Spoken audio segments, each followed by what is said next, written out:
The game's abbreviated name is Demrock, and immediately after its release, it took first place in the world rankings. Demrock opens a new world of VR gaming, conquering the global market and becoming the game of the year. A legendary game with over 100 million online players. But as time went on, its popularity inevitably began to decline, and player activity and interest in the game decreased. And now, sometime later, she is preparing to close her servers. At this time, the system inside the game announced that the server was ending, with 30 minutes remaining until shutdown. The black-haired boy sitting near the fire was named Kaiser. He was number 1 in the Demrock rankings. Next to him sat Taste Purple, 5th place, who said that he always wanted this game to end, but did not expect that this would actually happen. The Sword Emperor, who was in 4th place, supported him because it was really fun here. The white-haired girl said that after killing a dragon, a brick drops. She didn't understand how the game lasted so long. The Sword Emperor was angry at the girl who had ruined the whole atmosphere. But she didn't understand why he was angry, because it was true. Upon hearing about her stupid mask, the girl immediately started screaming that the guy had apparently decided to fight with her. Their argument was interrupted by a black-haired guy who took a step forward, thereby drawing the attention of those around him. With a smile on his face, looking towards the fire, he said that it was all sad. The muscular man turned to the first-place player with a smile, saying that he had studied this game much more diligently than anyone else, and they all understood that. For when he watched his comrades battle, he thought it was a divine game. The white-haired girl, spreading her hands, said that God was still just because his luck was the worst of them all. The others immediately started smiling, because first place was occupied by a guy who didn't even have a legendary skill. They laughed as they recalled how, after every equipment failure, he would shout that the world was against him. And they also noticed that if you look closely, the black-haired one is the most harmful of them. This whole discussion caused laughter among them, and they happily recalled their past. The Emperor of Swords agreed with them, because the strongest one turned out to be the unluckiest among them. And so, the system thanked every online player for being with them until the very end. The players' bodies began to sparkle, and each one began to say goodbye to their friends with a smile. Although there was a smile on their faces, each of them understood in their hearts that this was the end of their long story. They hoped that they would see each other again in some other but still worthwhile game. And so, gradually, all the players standing around the black-haired guy disappeared. But he remained standing in the same place where he stood. He looked at the growing fire, which gradually became brighter and brighter in his eyes. And so, sometime later, he disappeared. And he himself, his body evaporated. He was the last player to leave. And so, after a huge amount of time, the game was closed. The main character removed the VR glasses from his face. 2 whole years have passed since then, and a lot has changed during this time. A green bus was speeding through the city center at quite a high speed. There were some guys sitting inside, 2 of them glued to their phones, discussing the incredible control. They were watching a video, discussing how one of the players had single-handedly taken down a demon lord. The duo knew that among the rankers, the liquidator from the Executioners Guild was the best and strongest. They declared with admiration that the guild was cool, but they liked the Empress more, because she always acted alone. One of the guys also stated that there was probably no player who could surpass her, but the other one didn't agree with that. The second boy said that the one who was the strongest at the time was Demrock, the number 1 ranked Kaiser. However, they said with great sadness that he disappeared immediately after the servers were closed, and no one knew where he was now. It's been 2 years since Demrock closed, and now the most popular game is Demrock's sequel, Year of Savior. Or they simply call it Godos, a world with even more players, new races and new professions that were not in the old version of the game. The game became famous for the fact that players had absolute freedom of action within it. Next to them sat a black-haired guy in a military uniform, who, with a smile on his face, thought about how they should wait, because he had returned. It was that same top 1 player, Kaiser, who was demobilized with the rank of sergeant. The guy's name was Kang Do-hyun. The boy couldn't wait to get home, because there was a gift waiting for him at home. Having run home, and as soon as he opened the doors, he immediately shouted where the capsule was. His sister joyfully greeted her brother who had returned, but he didn't listen to anyone, rushing to his room. His mother couldn't believe that he had just returned from the army and was already thinking about the capsule. Running into the room, he thought about how, When he was little, all he did was call for his mother. But suddenly, he threw away absolutely all thoughts. His eyes filled with admiration, and his face gradually began to redden. Looking ahead, he couldn't believe that this was what he had only seen on the news. It was a real VR capsule. Running up to her and starting to hug her, he couldn't believe that after a year and a half of service in the army, he was finally able to save up for her. He immediately began to feel her up with an obscene expression, trying to penetrate every curve. And so, literally a few seconds later, he opened it.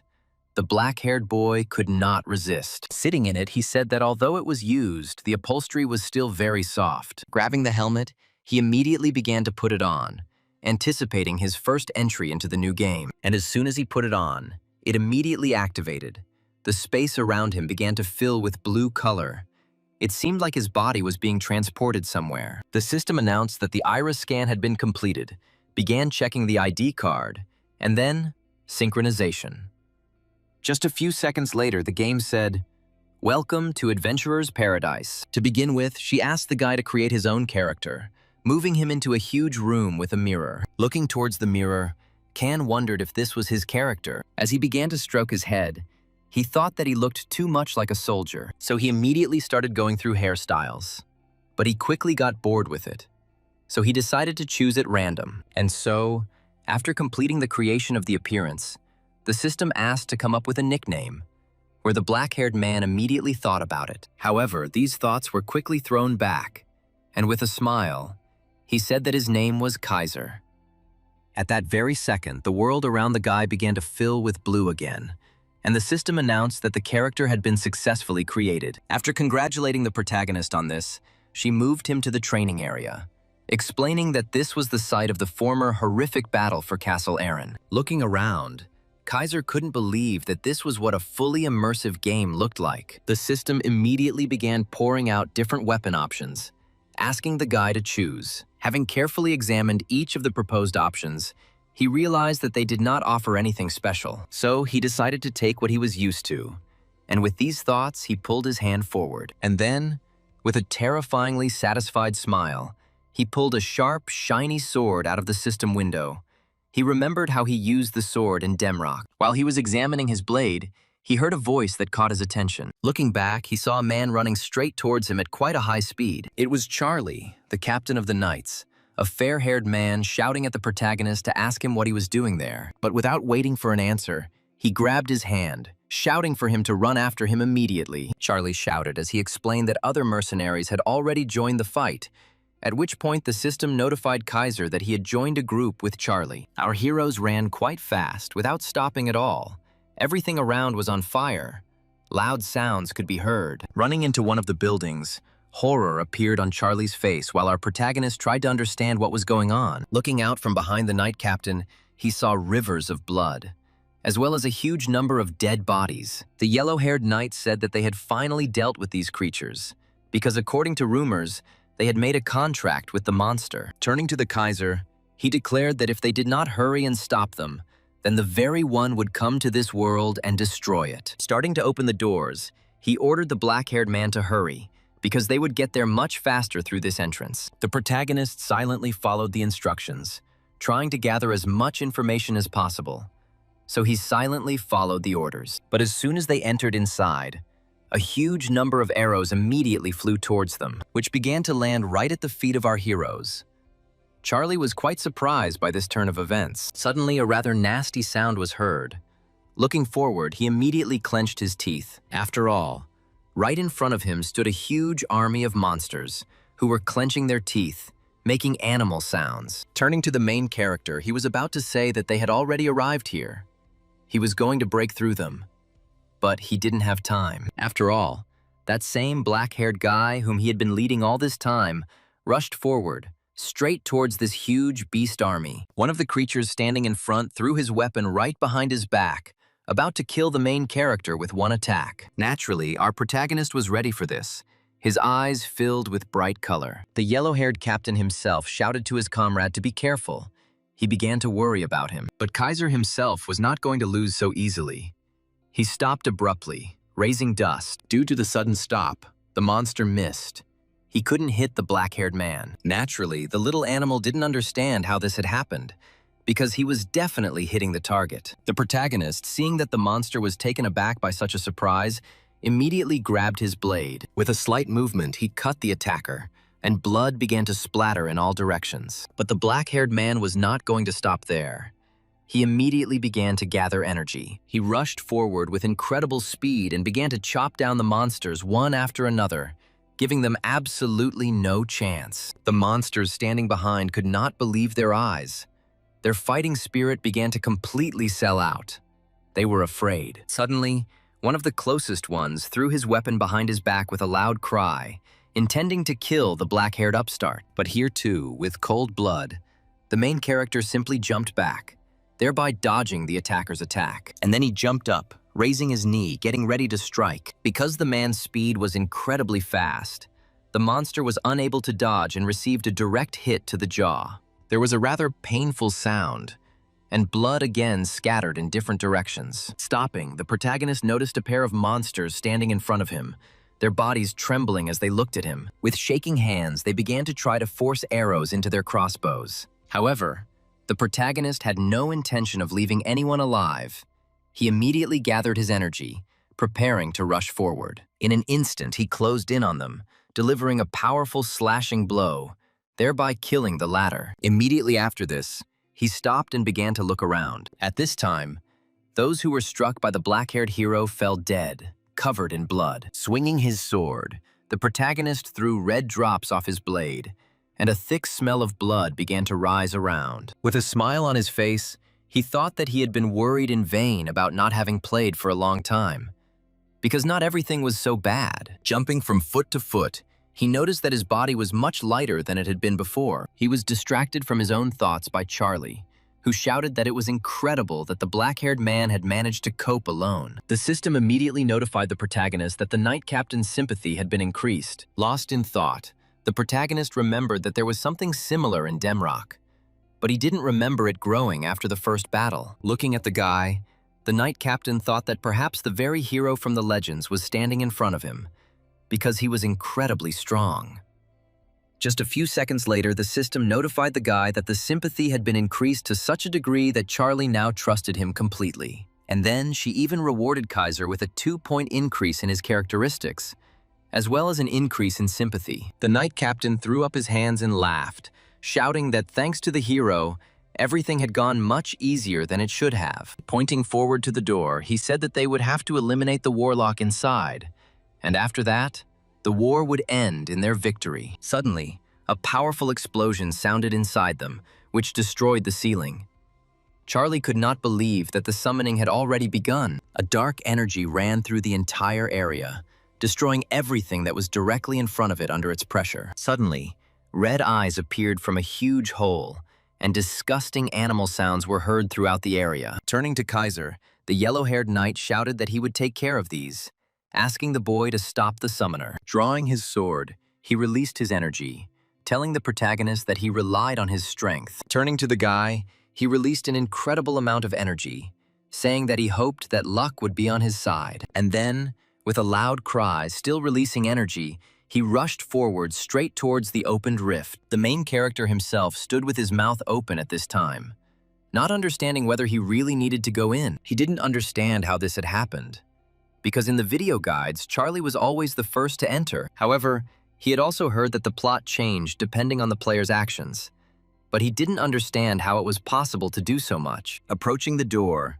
the same dark energy that caused the floor to crack passed right under the protagonist's feet. But the black-haired Kaiser himself did not pay attention to this, only proudly raising his head, looking at the huge wooden door. The system immediately explained that only one person could enter, and in the event of death, the seal would be destroyed and all negative effects would be removed from the boss. Upon hearing these notifications, the protagonist immediately realized that this was a hidden element. A hidden element is a mechanic intentionally hidden in the game that is activated under certain conditions and can result in a special reward. The system asked the guy if he really wanted to enter, but Kaiser wasn't about to throw away such a chance, as there was no reason to miss out on such a rarity. So he proudly gave a positive answer. The door immediately began to open, and Kaiser's face became serious. But as soon as he entered, He heard screams that someone had to listen. And then he saw blood splattering in all directions. Raising his head, he saw huge teeth that were covered in scarlet blood. The boy's face completely changed at that moment, because he saw in front of him the very thing that was not a real monster. After all, it was impossible to examine even this entire huge scaly body in one glance. Just a moment later, a scarlet system notification appeared. It was the captured iron-blooded demon dragon, having the title of legendary named boss. The danger was hidden, but all of his abilities and movements were limited. The main character himself was surprised by such a meeting, because a legendary creature stood before him. Godos actually borrowed a lot from the old Demrock. The items were the same: common, rare, heroic, and legendary. One of the borrowings was the system of ranks, of which there were 4. Ranks apply to absolutely everything, even bosses, but the most special ones among them are: they had unique names and were considered the rarest and most unique monsters, such as the demon dragon. Standing in front of him, the main character understood that this was the boss. Opening its mouth, the dragon screeched loudly, creating a deafening roar that made the earth shake. The main character continued to stand in one place, staring at the dragon, and at the same second after the roar, system notifications began to appear. The roar reduced physical stats, movement speed, attack speed, defense, and magic resistance. He was dissatisfied, thinking that the game had no conscience at all, since he had only just entered. Suddenly, he remembered that the dragon's abilities were sealed, deciding to try to break through. However, he understood that if he touched him with his paw, he would immediately throw in the towel. The situation was not the best, but he compared this situation with Demrock. He recalled his past gaming achievements, where even then he had only one way out. As he began to draw his sword, his expression changed. He understood that everything here was simple: do or die. Suddenly, he glanced to the side where the aura had completely changed. At that very moment, the dragon struck, which our main character managed to dodge. Leaping to the side, he landed on his feet, a terrifying aura raging around him. Rushing towards the dragon's paw, he delivered a powerful blow, trying to make a cut where he hit the target precisely. At that very moment, the dragon began to squeal in pain. The cry echoed throughout the room, its roar raising a gust of wind, which in turn almost knocked our black-haired guy off his feet. Glancing back, the boy's face changed. He even looked scared for a second. He immediately jumped to the side, and a moment later, a powerful blow struck the place where the boy was standing. Due to the gust of wind that arose, our boy was thrown back several meters. His gaze was cold-blooded. He continued to peer towards the dragon, studying every part of his body. Looking towards the monster, he couldn't shake the thought that he had only dealt 120 damage in 2 attacks. As he exhaled, he thought that the community hadn't lied. The complexity had truly been prohibitive. Having collected his thoughts, the protagonist rushed into the attack, starting to deliver attack after attack to the monster. He had no intention of stopping, knowing that he only needed to keep attacking without ceasing in order to defeat him. Blood flew in all directions as the protagonist continued to launch attack after attack. The dragon demon itself was not going to simply accept attacks. It also attacked, forcing the protagonist to retreat and defend himself. At some point, the black-haired hero managed to pierce the dragon's huge paw with his blade. The black-skinned man's roar grew even louder. The walls around him shook, and the stones began to rise up. And at that very moment, after a roar, the demon dragon simply fell to the ground covered in wounds. The system notified the guy that he was the first in history to kill the legendary named boss in the training, and the achievement was recorded in the adventure book. The main character himself could barely stand on his feet. His entire body was covered in bruises, and he could only think that the creature had turned out to be very tenacious. Once he caught his breath, he pulled his sword out of his paw, thinking about what if he was the first, so those monsters couldn't defeat him either. That's what the boy thought as he looked around. He remembered his comrades from Demrock, who were clearly unhappy with the appearance of this monster. Remembering them, a smile appeared on his face. He was interested in how his old friends were doing now. Suddenly, the system notified that the guy had received the title of First Killer, and his characteristics began to awaken. Weapon Master, Hidden Dragon, Assassin, Hero, Overcoming, Protagonist. Read these notifications with his mouth open. The system also endowed the guy with a unique skill, the Eye of Truth. And the guy himself was surprised by such a huge number of skills. He didn't understand how one could acquire such a huge number of skills in training, since usually they only taught one. Characteristics, also known as skills, are one of the special systems in Godos. They come in a variety of forms, from search-based ones that act as a guide, to combat-based ones like the Swordmaster. Depending on the player's achievements, he is assigned characteristics of a higher rank. The main character was in shock. He began to carefully study his characteristics, and when he reached the last one, his look changed. The boy understood that all the skills of the Swordmaster and Assassin type were good, even very good, but they were not unique. The black-haired man thought that even if there was no person who had all of them at once, they were found separately quite often. But he also acquired a unique skill, the Eye of Truth, literally a one-of-a-kind characteristic. A satisfied smile appeared on his face.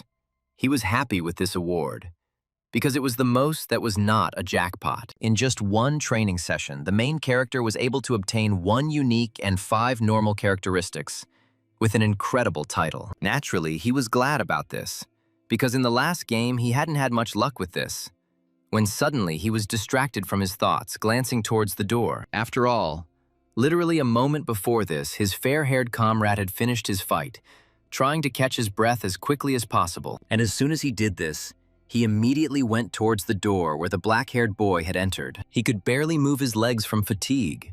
The fight had been quite difficult for him. He was covered in bruises. Once inside, he immediately turned to his dark-haired young comrade. After asking where the monster had gone, since the roar was terrifying, he asked the boy standing inside if the monster was dead. But without waiting for an answer, he could not believe that there was not a single scratch on the guy. With a trembling voice, he asked who he was. The protagonist didn't know what to answer, but the knight himself said that all these questions were not important, because it didn't matter who he was or where he was from. Pressing his hand to his chest, the knight declared that true heroes always appear to the world in troubled times, and his appearance in this world engulfed in chaos will become a ray of light that will bring great changes. And immediately after these words, Charlie's face lit up. He declared that he did not doubt his words one bit, and then he fell to the ground, getting up on one knee and loudly saying that he asked the guy for only one thing, so that he, a humble knight, would become his faithful blade in future adventures.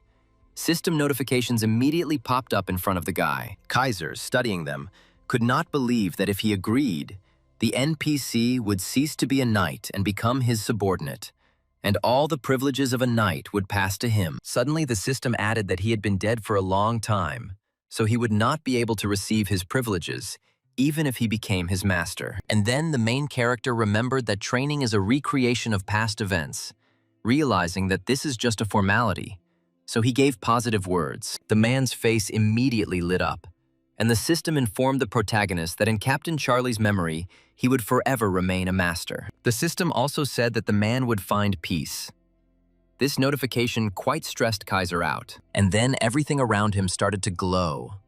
The system explained that in a moment he would be transported to the Pantheon. A portal appeared not far from the two standing, emitting a rather pleasant energy. At that very second, Charlie turned to his master, which surprised the black-haired protagonist. With a smile on his face, Knight Charlie asked his master where they were going with him now. The black-haired protagonist immediately glanced to the side, pondering Charlie's words and the system. Without thinking twice, with a terrifying expression on his face, he declared that they were going where they were needed most at the moment. With pride in his voice, Kaiser said that the world is currently in turmoil. Hearing these words from his master, Charlie was once again convinced that it was not in vain that he had chosen this particular boy as his master. And then our heroes entered the teleport. The transfer was supposed to begin in 5 seconds. Suddenly, inside the portal, Charlie took out some kind of amulet, asking his master to take it as a gift. Taking the bright stone, the main character began to look at it, not understanding what it was. And at that very moment, Knight Charlie, with a smile on his face, thanked the main character, and at that very moment, spoke about salvation. After these words, the system greeted the protagonist, explaining that this was the Pantheon, where he had to choose a god and a path. Standing in front of a huge column that towered upward, the system asked the boy to decide on his next path. Looking around, the main character thought that this was the very Pantheon around him. Instead of the noble name of Pantheon, this place was most often called a card lottery. A place that made you cry and laugh. Countless players. The call of the gods unfolds here. One could only serve one, and the choice depended on the class. Moreover, in Godos, everything is divided into ranks, and the gods also had their own hierarchy. Gods of legends, gods of heroes, and gods of myths. The gods of legends are those who have attained divinity through stories passed down orally. Hero gods are people who were called heroes in the past and who ascended to the pantheon, becoming gods. And finally, the gods of myths, those who created the entire mythology. These include Zeus, or one of the Scandinavian mythologies. Of course, the further down the list, the higher the rank. The system asked the guy to choose the god he wanted to serve. Looking around, he thought that he was unlucky anyway, so there was no point in being greedy. When suddenly his gaze changed, he noticed one of the cards, which was glowing much brighter than the others. Looking at it, he did not understand what was going on. At that very second, the Eye of Truth was automatically activated, and the boy completely forgot that he could see through what was hidden. Finally realizing how incredible this ability is, approaching the card, he thought that if this was true, then from now on, he would be able to choose the card he needed in any lottery. He immediately began to remember his past, where former top players called him pathetic because of his bad luck, trying to support him by saying that one day luck would be on his side too. He just had to wait. Naturally, at that moment, he thought that this would not happen. Constantly joking it off, he felt too bitter at that moment in his soul. However, now, with this power, he will be able to climb to the top of the ranks again. He could barely restrain himself from screaming with joy. But he didn't hide his smile. It was all the way from his ears. Placing his hand on that very golden card, he thought that he would naturally choose it. As soon as he grabbed it in his hand, its color became even brighter. The entire map was covered in a bright yellow light. The system immediately notified that the guy had drawn the god of myths, the one-armed sword god Tyr, asking the guy if he agreed. Immediately, a smile appeared on the black-haired man's face again. He was pleased with this. At that very moment, the system said that the apostle's vessel was not formed. He could not become the apostle of Tyre. The main character was at a loss to understand what had happened. Even God himself was puzzled by the unexpected situation. The boy thought to himself that he had never even heard of such an outcome of events anywhere. Suddenly, he repeated the word vessel in his head several times, remembering that players usually lose to the dragon demon, after which the goddess appeared and granted each of them a revelation. However, he killed him and the goddess never appeared, meaning that it was all because he didn't receive the revelation. He immediately called up the system characteristics window and began to study them carefully. And then I realized that in the class column where apostle should have been listed, there was nothing. The black-haired protagonist didn't understand what to do, because everything had turned out really badly. After looking at the cards, he realized that in this case they were useless, because any of the cards would tell him that there was no vessel. Falling to his knees, he felt bitterness in his mouth, because he had waited for this moment for so long, and in the end, nothing came of it. He clutched his head, thinking that if he deleted the character and created a new one, he would have to wait a whole 60 days. Suddenly, he opened his eyes. Looking to the side in confusion, he noticed that right under his feet there was a red card that was emitting a rather eerie aura. Coming closer, he bent down, grabbing it. He had never heard or read anywhere about the red rank of the card before. The system immediately notified him that he had chosen a hidden card. He had chosen Cassiar, the forgotten last adventurer. And then our main character realized that this was a hidden continent. His facial expression immediately changed. At that very second, our hero's body was covered in a red aura, and the system notified him that he had received a class, the Last Adventurer. The class allowed one to use skills without being limited by class boundaries, a power capable of opposing even the gods. The boy immediately thought that with this, he could choose only the most useful skills and create the perfect skill tree. In any case, thanks to the Eye of Truth, he is guaranteed to be able to obtain the necessary skills. And if you add to this the Master of Weapons, this will be an absolute player, with absolutely no weak points. This is exactly what the main character was thinking right now with a terrifying face. The system spoke. Since the class change was complete, it began the transfer to Avatar Tel. At the moment of movement, A sinister smile appeared on the protagonist's face. He was thinking about only one thing. The black-haired man thought that thanks to this, he would be able to try to climb to the top again. And so the singing of birds was heard all around. The weather was clear, and the rays of the sun covered the entire area. The main character moved to Avatar Tel, Arda, the city of the beginning, as the players called it. The players discussed the calls among themselves, supporting each other. Some of them could barely hold back tears, while others explained that there were many things to do in the city besides the fighting. Among this huge crowd stood two men in suits. They were scouts. Officially, they are the ones who recruit new members to the guild.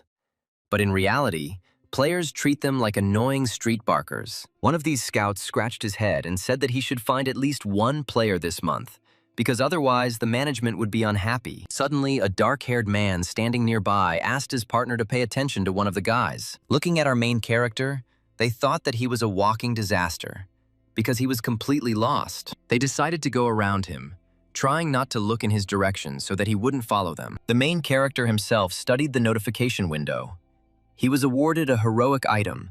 Its properties were incredible. He felt like he was wrapped in the sweetest honey, because there was no limit to this luck. The next window immediately popped up.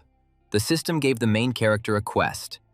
He needed to clear out the goblins. This notification window appeared in front of everyone standing in this crowd. Everyone was shocked, because even those who were still in line were given it. A man appeared in front of the crowd and shouted that he relied on them all to exterminate the goblins as quickly as possible. Immediately, everyone began to gather people into their team. No one wanted to go on a cleanup mission alone. Observing this, the main character realized that everyone was gathering in groups. He was immediately distracted from his thoughts by a group of guys.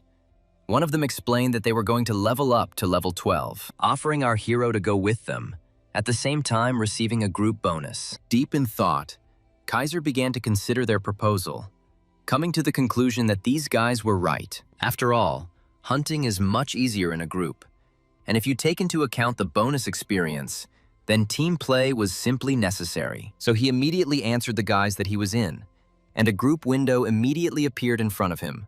The leader considered the main character to be a Kaiser fan. The girl in the group didn't understand who he was talking about, so the archer explained to her that it was the player who held first place in Demrock. The protagonist himself did not participate in these discussions, deciding to abstain and not reveal his identity. Suddenly, after discussing the former top player for a bit, the group shouted in one voice that it was time to go. After watching the group's actions, Kaiser repeated them, raising his hands up. And so, for some time, our heroes were already in battle.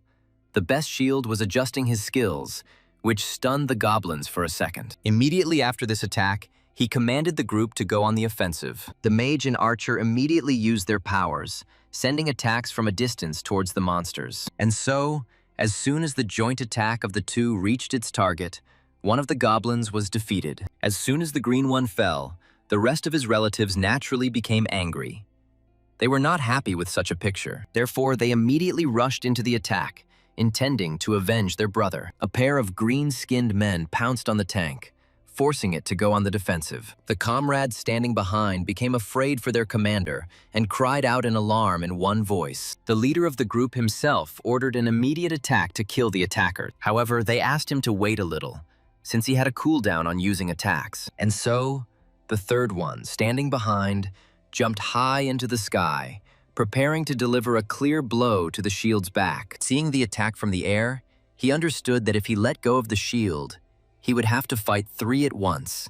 He would not be able to cope with them. For a moment, he saw a satisfied grin on the goblin's face, because literally a moment later, he would be able to cut up the little man. But it was not to be, because the trio completely forgot that there was another person in the human group, who, having thrown himself into the sky, was able to cut down one of the attackers with maximum ease. The leader was the first to notice, surprised by such speed and such force of attack. Following this, the remaining two also noticed it.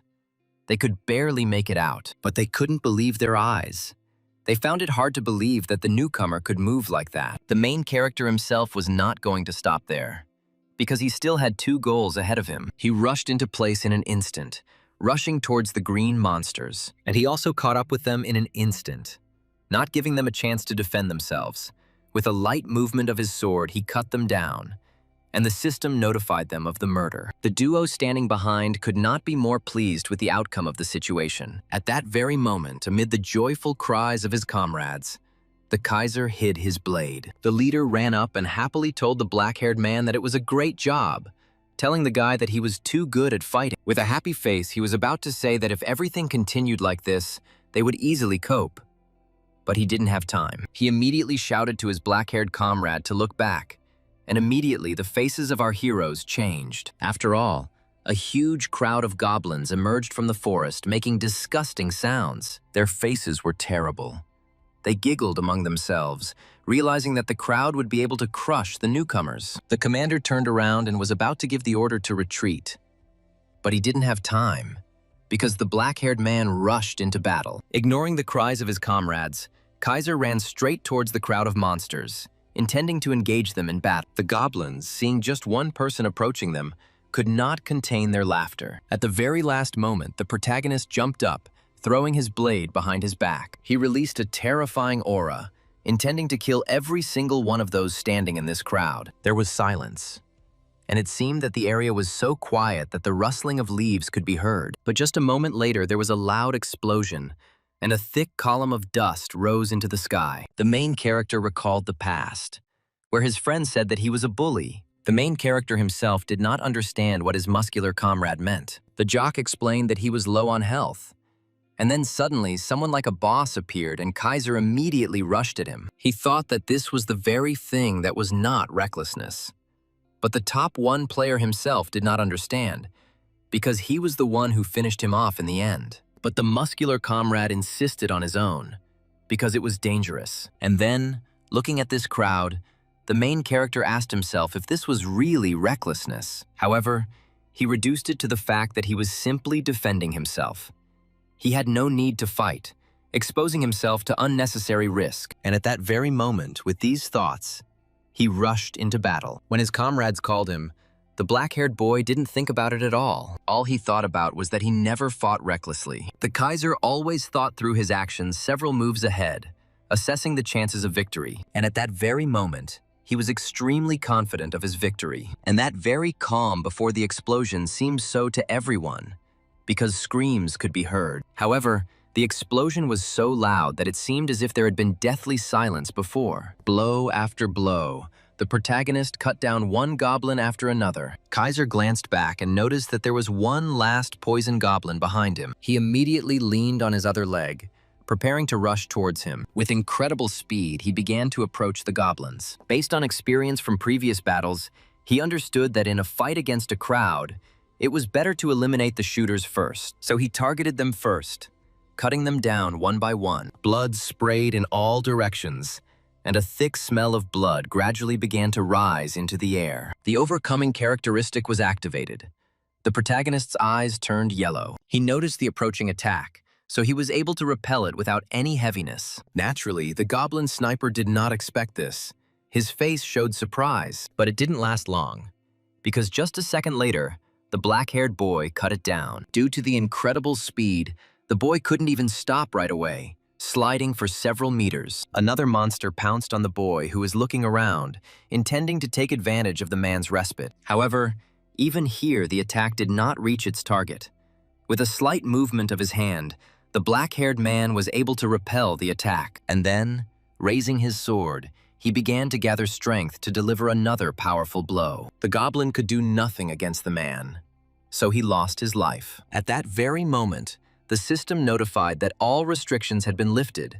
The guy had received a skill, a blow to a vulnerable spot. The Kaiser was delighted by this, grabbing the goblin's flying weapon. With incredible force, he thrust the goblin's own weapon into one of the goblins. This time, two skills were used at once: vulnerable spot and critical strike, so the goblin died immediately. And so, Kaiser knocked a wooden bat out of the hands of one of the goblins, and the system immediately notified him that he had acquired the swing skill. She flew high into the sky, leaving the goblin completely unarmed. Having approached the attacker, the black-haired man knocked over his weapon. Seeing this incredible power and speed up close, the green-skinned man was stunned, and fear appeared on his face. However, it was already too late. because a moment later a dagger was thrust straight into his jaw. And after that, the main character let him go, catching the flying bat. With a light swing, he was able to smash the goblin's head, blood splattering in all directions. The system immediately began to issue notifications, increasing the skills of our protagonist, who, in turn, thought that this was actually very good. After all, he thought that he could just learn skills without restrictions. But he didn't know that he could use them right away on the spot. His face immediately turned red with admiration, because this was much cooler than he could have even imagined. Our hero's comrades watched this entire massacre, unable to say a word. The leader did not understand how this was even possible. These thoughts did not leave him at all. Even an experienced group would have to work hard to overcome such a crowd of goblins. But he couldn't get his head around the fact that this boy could cope all by himself. Looking at the black-haired boy, he saw his nickname, which towered right above his head, and also felt a terrifying aura. At some point, Best Shield even began to think that this was the same Kaiser from the time of Demrock. However, he almost immediately dismissed these thoughts, considering them to be pure nonsense, since that same genius ranker had disappeared without a trace 2 years ago, and he couldn't have been in his group. Looking at the black-haired guy, he only wondered who he was. At this time, the main character himself could not enjoy his own power, because it was much better than in the previous game. Seeing this reaction, Best Shield thought the boy had completely lost his mind. Suddenly, the weapon in the boy's hands began to shine, and he immediately let it go, and it gradually disappeared completely.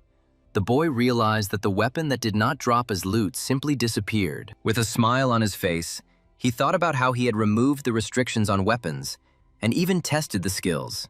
So he was quite satisfied with the result. Kaiser immediately called up the system window, and after examining it, he realized that he had increased 3 levels in one hunt. Although he wasn't tied to one specific weapon, his base was the sword, and after increasing his strength and dexterity, he decided to invest the remaining points into perception. And the rest of the title should be covered, and also don't forget about Charlie's necklace. Suddenly, his comrades ran up to him, shouting about how incredible their comrade was. They couldn't believe that such a strong player decided to join their group. The captain jokingly asked if he was that same Kaiser, but the archers said that that Kaiser had retired long ago. But the leader didn't quite believe it, because watching their Kaisers battle, these thoughts didn't leave him. The boys continued to praise the black-haired boy as he stood silently and awkwardly scratched his head, with a smile on his face, thinking that he is the real Kaiser. Suddenly, the archer asked the guy if he had really pulled out the mythical god, since he had insane damage. However, the main character replied that it was all thanks to his characteristics. And, in addition, he was lucky with his title. Upon hearing about the title, the 3 of them immediately shouted in unison that at this rate, he would soon become a ranker. And so, for a few more minutes, they chatted pleasantly, restoring their strength. Suddenly, the group's commander, Shield, announced that their forces had been restored, suggesting that they continue the hunt. The archer joyfully shouted that this time he could take down 10 of them at once. With a smile on his face, Kaiser said that it was a great idea. The girls shouted that as long as Kaiser was with them, they weren't afraid of anything. Watching this picture, old memories came flooding back to the protagonist. He remembered his comrades who were also arguing about whether they should go further or not, hoping that the Kaiser would sort everything out. A smile immediately appeared on his face. He was interested in how the other guys were doing. Suddenly, the black-haired boy's entire body twitched. An emergency quest appeared. A mutant goblin of rare rank appeared. The protagonist was surprised by such an unexpected appearance, because such a quest should not have happened. Sometime later, our heroes reached a huge entrance to a stone cave. Standing in front of her, the 3 discussed the fact that they were nervous, and the black-haired boy himself understood them perfectly. Kaiser thought that while they were on their way here, thanks to the extra hunting, they had managed to raise the level of the entire group. Looking inside, Kaiser thought that this dungeon is called a beginner's crusher. The first time you enter it, death is guaranteed. Demo versions of Raid, Tomb of Ardi. Among all its names, there is not a single one that gives hope. Compared to normal goblins, this one was incredibly difficult, and special mechanics that require team play, a combination of these 2 factors. This place made it a crushing ground for newcomers, and it was here that our heroes went. When they went inside, they heard those leaving discussing how it was completely impossible to complete this, asking to do it solo. A girl from our main character's group, having heard these discussions, said that they would have a very difficult time. However, the commander was going to pass, because if they turned around now, then there would be nothing for them to do in the next raids. Hearing these words from the tank of their group, Kaiser thought that the boy had noticed everything correctly. After all, they even hire people with experience more readily than newbies. It was the same in games. Quests, materials, discovering new regions, and defeating bosses. It was all described in the adventure book. Everything a player does in Godos is recorded in a special book called the Adventure Book, Kaiser suggested. What's possible is that once you've beaten dozens of bosses, it won't be as important.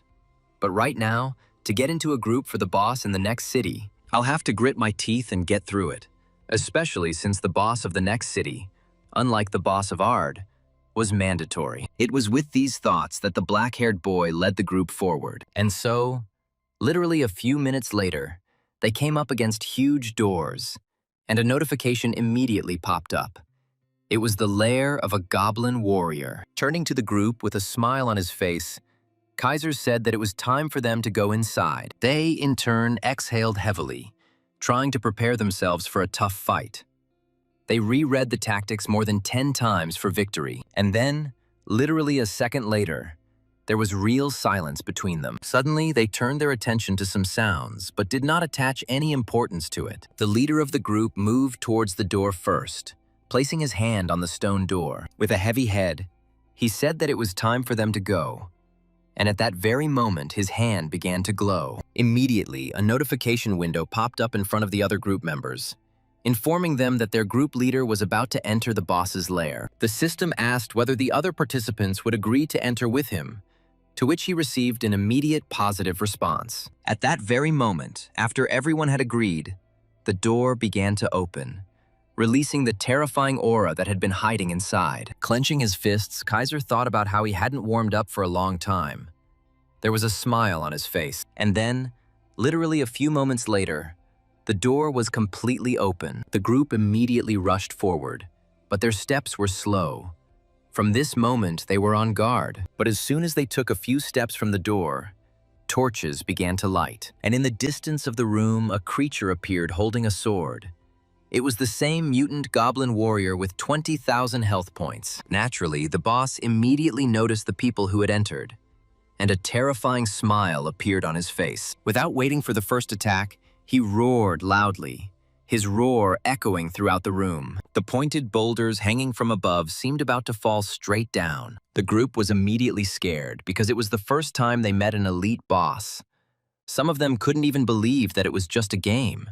But their conversation was interrupted by the Kaiser, who loudly shouted that he was advancing. And as soon as the trio looked towards the boss, they saw the goblin already approaching them. The shield, looking at Kaiser, thought that no matter how cool he was, the boy couldn't cover the three of them forever, so they had to give it their all. At the very least, he was trying to ease Kaiser's burden by making sure he could defend himself against the boss. The leader was about to give it his all right now. Seeing the strange behavior from the boss, the leader shouted at the group to scatter. At that moment, the entire trio standing behind jumped back in different directions, and only the tank remained standing, holding up a shield in front of itself. He thought to himself that it was time for the first phase, the breakthrough.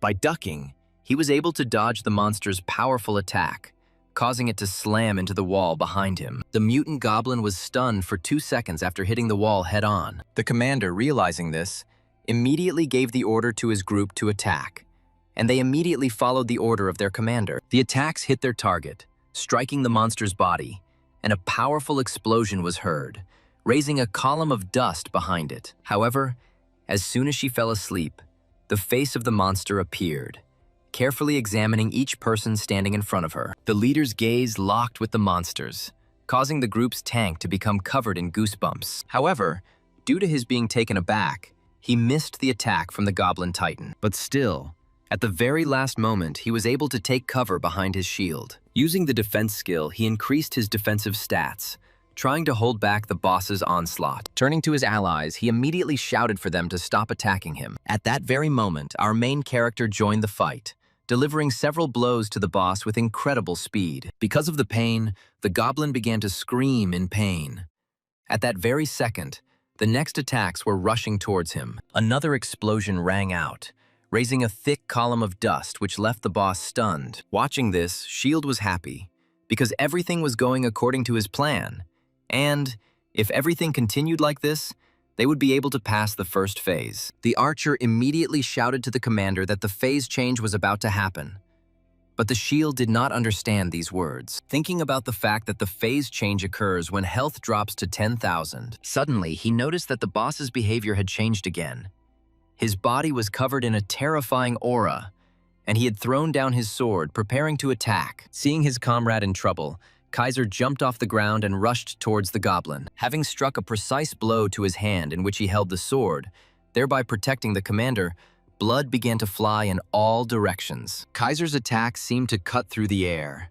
His power was truly incredible. This time, the boss's screams were painful. He felt pain. The leader himself looked at the bleeding boss with a surprised look, and then he turned his gaze to his black-haired comrade, who cold-bloodedly defended him. The main character himself was smiling at this time, because this time the phase was completed. The girl asked the black-haired guy if he could tell her the secret of his success, since his group was the first to defeat the boss, to which the dark-haired boy, sitting opposite the fair-haired girl, replied that it was all because everyone was good at their own thing. But the girl continued, saying that the usual standard composition of a group is a tank, damage dealer, healer, and support.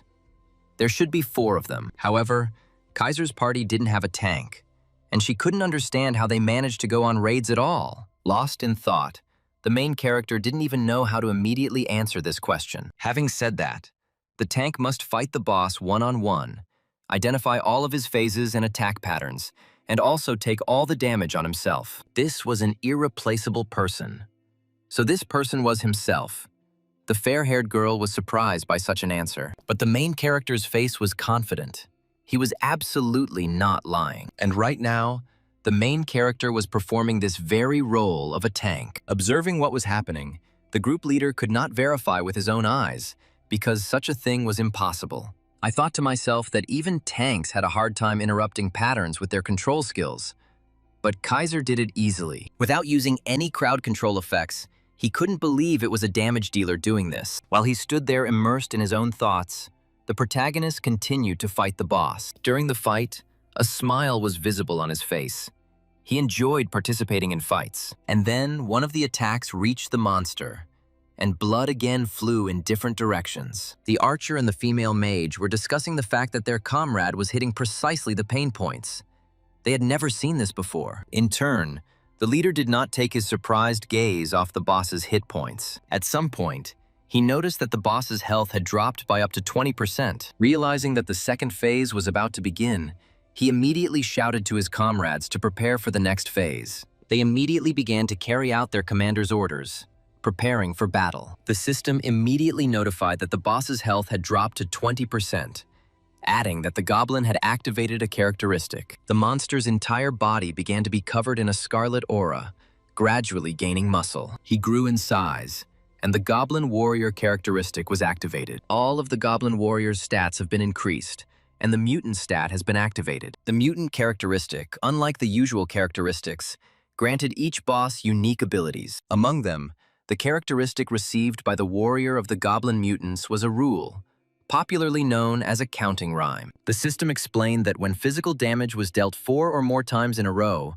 the entire party would receive a debuff. And when magical damage is dealt 3 or more times in a row, all damage is returned to the attackers. Each member of the group felt a terrifying aura that spread throughout the room. The system also added that due to the warrior stats frenzy effect, players' attack and movement speeds are reduced by 4%. Kaiser's group members were at a loss as to how to deal with the boss while they were under the effects of debuffs, while the main character himself was immune. Seeing this message, a smile appeared on his face.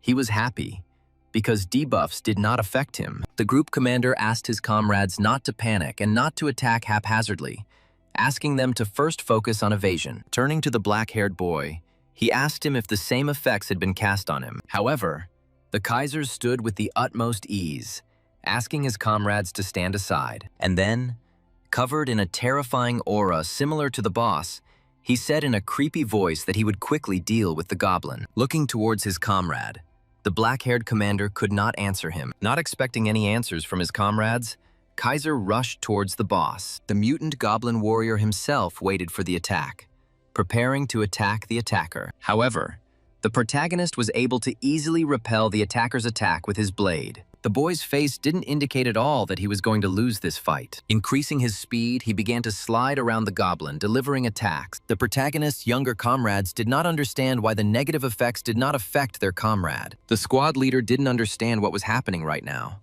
not realizing that he wasn't an apostle of a forgotten god. In addition, looking at our boy, he thought that right now he only looked like one guy. Watching the main character fight, Best Shield thought that the black-haired man looked like a warrior god. The main character himself was enjoying the battle at this time. While defending himself, he blocked every attack of the monster, immediately turning his defense into an attack, delivering precise blows to the monster. While the boss was dealing one attack, the protagonist would deal several counterattacks at once. And so, the name Kaiser got stuck in the head of the detachment commander. This name did not leave his head. At that very second, the boss screamed with anger and pain. The goblin could not believe that he was losing to one person. But Kaiser had no intention of turning the fight into a team effort, intending to deal with the boss alone. Time after time he attacked, blood flying in all directions. At some point, it seemed that it covered the entire area. A thick smell of blood began to hang in the air. The black-haired boy's face looked calm, without any emotions. The aura around the guy gradually became more and more terrifying. At the same time, the system notified the protagonist about level increases and increased swordsmanship, and also that thanks to the 7th level of sword mastery, sword damage is increased by 7%. And so, having increased his speed to the maximum, he approached the monster, and in the next moment he found himself completely behind it. The system notified that, thanks to the Fury effect, the boss is dealt 10% additional damage. And at that very moment, the boy delivered a powerful, precise blow to the mutant goblin warrior. The roar rang out for the last time, and the monster's entire body was cut open. Gradually, the roar died down, and the boss himself fell to the ground, still continuing to bleed. The system notified that the boss had been defeated, meaning the dungeon had been cleared. The protagonist's comrades could not believe their eyes, because a real miracle had just happened before their eyes. The leader spoke in a trembling voice so that they would listen to him about the Kaiser. He suggested in a surprised voice that this was the very same real Kaiser from Demrock. In turn, his comrades could not believe this and asked about it again in surprise. However, they did not wait for an answer to this question, looking with their mouths open in surprise towards the black-haired boy. At that very moment, the main character himself was standing on the back of the defeated boss, looking towards his comrades. The system notified that the Best Shield group took first place in clearing the boss. Kaiser himself took first place in completing this quest, and according to the level of merit, they were entitled to a reward. The main character received red leather armor, shoulder pads, a two-handed sword, and the Prince Throne of speedrunning. Also, all of the main character's characteristics were increased by 5 points. Listening to all these awards, the more of them there were, the bigger and bigger the smile on the black-haired boy's face became. Releasing a terrifying aura and with an equally terrifying face, he said that goblins are best chopped into cabbage. And so, approaching his comrades, Kaiser saw that they were studying the notice without interrupting them. They were happy because they had received heroic ranks, and each member of the group received the rarest rewards. The duo shouted loudly, thanking Kaiser, because if it weren't for him, they couldn't even dream of such rewards. The boy himself, with a smile on his face, replied that it was all thanks to them. Suddenly, a rather rough voice from the squad commander tore them away from their pleasant conversation. Approaching the guy, he lowered his head, asking if he wanted to look at the name listed in the ranking. He apologized because his name was in the ranking, saying that he should have changed the name at the very beginning, and he was very sorry about it. The boy himself thought that even getting to the first place in the ranking was a great privilege. After all, thanks to this achievement, they might even be invited to join one of the 10 great guilds. Even though it was just a dungeon in the starting town, they still wrote their names into the ranking history. On top of all this, these guys even outdid the liquidator himself. The commander distracted the guy from these thoughts again, continuing to apologize for the inconvenience, intending to compensate for it. Hearing all these words, A smile appeared on the black-haired boy's face. Still with the same smile and sweet voice, he told the black-haired man that everything was okay. After all, he understood everything perfectly well, since the name of the group leader is automatically included in the ranking anyway. He added that he didn't expect them to take first place, thinking to himself that it didn't matter what name was in the ranking. After all, public attention will only bring problems. And the most important thing at the moment is awards. For this fight, he was able to receive a warrior set. These were the best items that could be obtained at this stage of development. And since he received such things, he had no reason to complain. He giggled with a terrifying expression, holding his head, which frightened his comrades, who asked if everything was really okay. Suddenly, the boy was distracted from his own thoughts, changing to his usual face, loudly, declaring that everything was fine, asking them not to apologize to him. They began to thank the boy again, saying that they would now be devoted to him until death. Thinking to themselves that Kaiser was on a different level, the system immediately activated the portal, announcing that the session would end in a few seconds. Shield approached Ugin, saying that when he read about the laudatory posts about Kaiser, he thought that they were all greatly exaggerated. But now he understood who the real Kaiser was, what real strength was. Stopping just before the portal, Kaiser turned to his comrades, asking if they weren't coming back. They immediately rushed towards the blue portal, because they did not intend to stay here. And so, the entire SHIELD group entered the portal, leaving this session. Sometime later, our protagonist found himself in the slums of Arda. The rest of the trio appeared around him, surprised that it was completely different here during the day. The main character himself, looking around, noticed something. His gaze was caught by one detail. He looked carefully towards the man in the black cloak sitting at the bar. It was Kalde. He was an alchemist, who asked the group in a rough voice who they were. Ujin and the girl noticed that he was an unpleasant guy, but the commander asked them not to judge people by their appearance. Coming closer, Kaiser tried to speak, but he was interrupted by the other man, who said that he hoped that they had not come to surrender, and then adding that he needed a lot of blood for his research. At that very moment, the protagonist placed the flask of blood on the table, surprising the alchemist. After all, he recognized the blood of a mutant goblin. He couldn't believe that they were able to bring it. After all, only about 40 minutes had passed. Having struck their most suggestive poses, the group said that everything was exactly as the alchemist thought. The man's face immediately turned red, and he said that it was incredible that they were able to defeat this mutant so quickly. The entire group's level increased.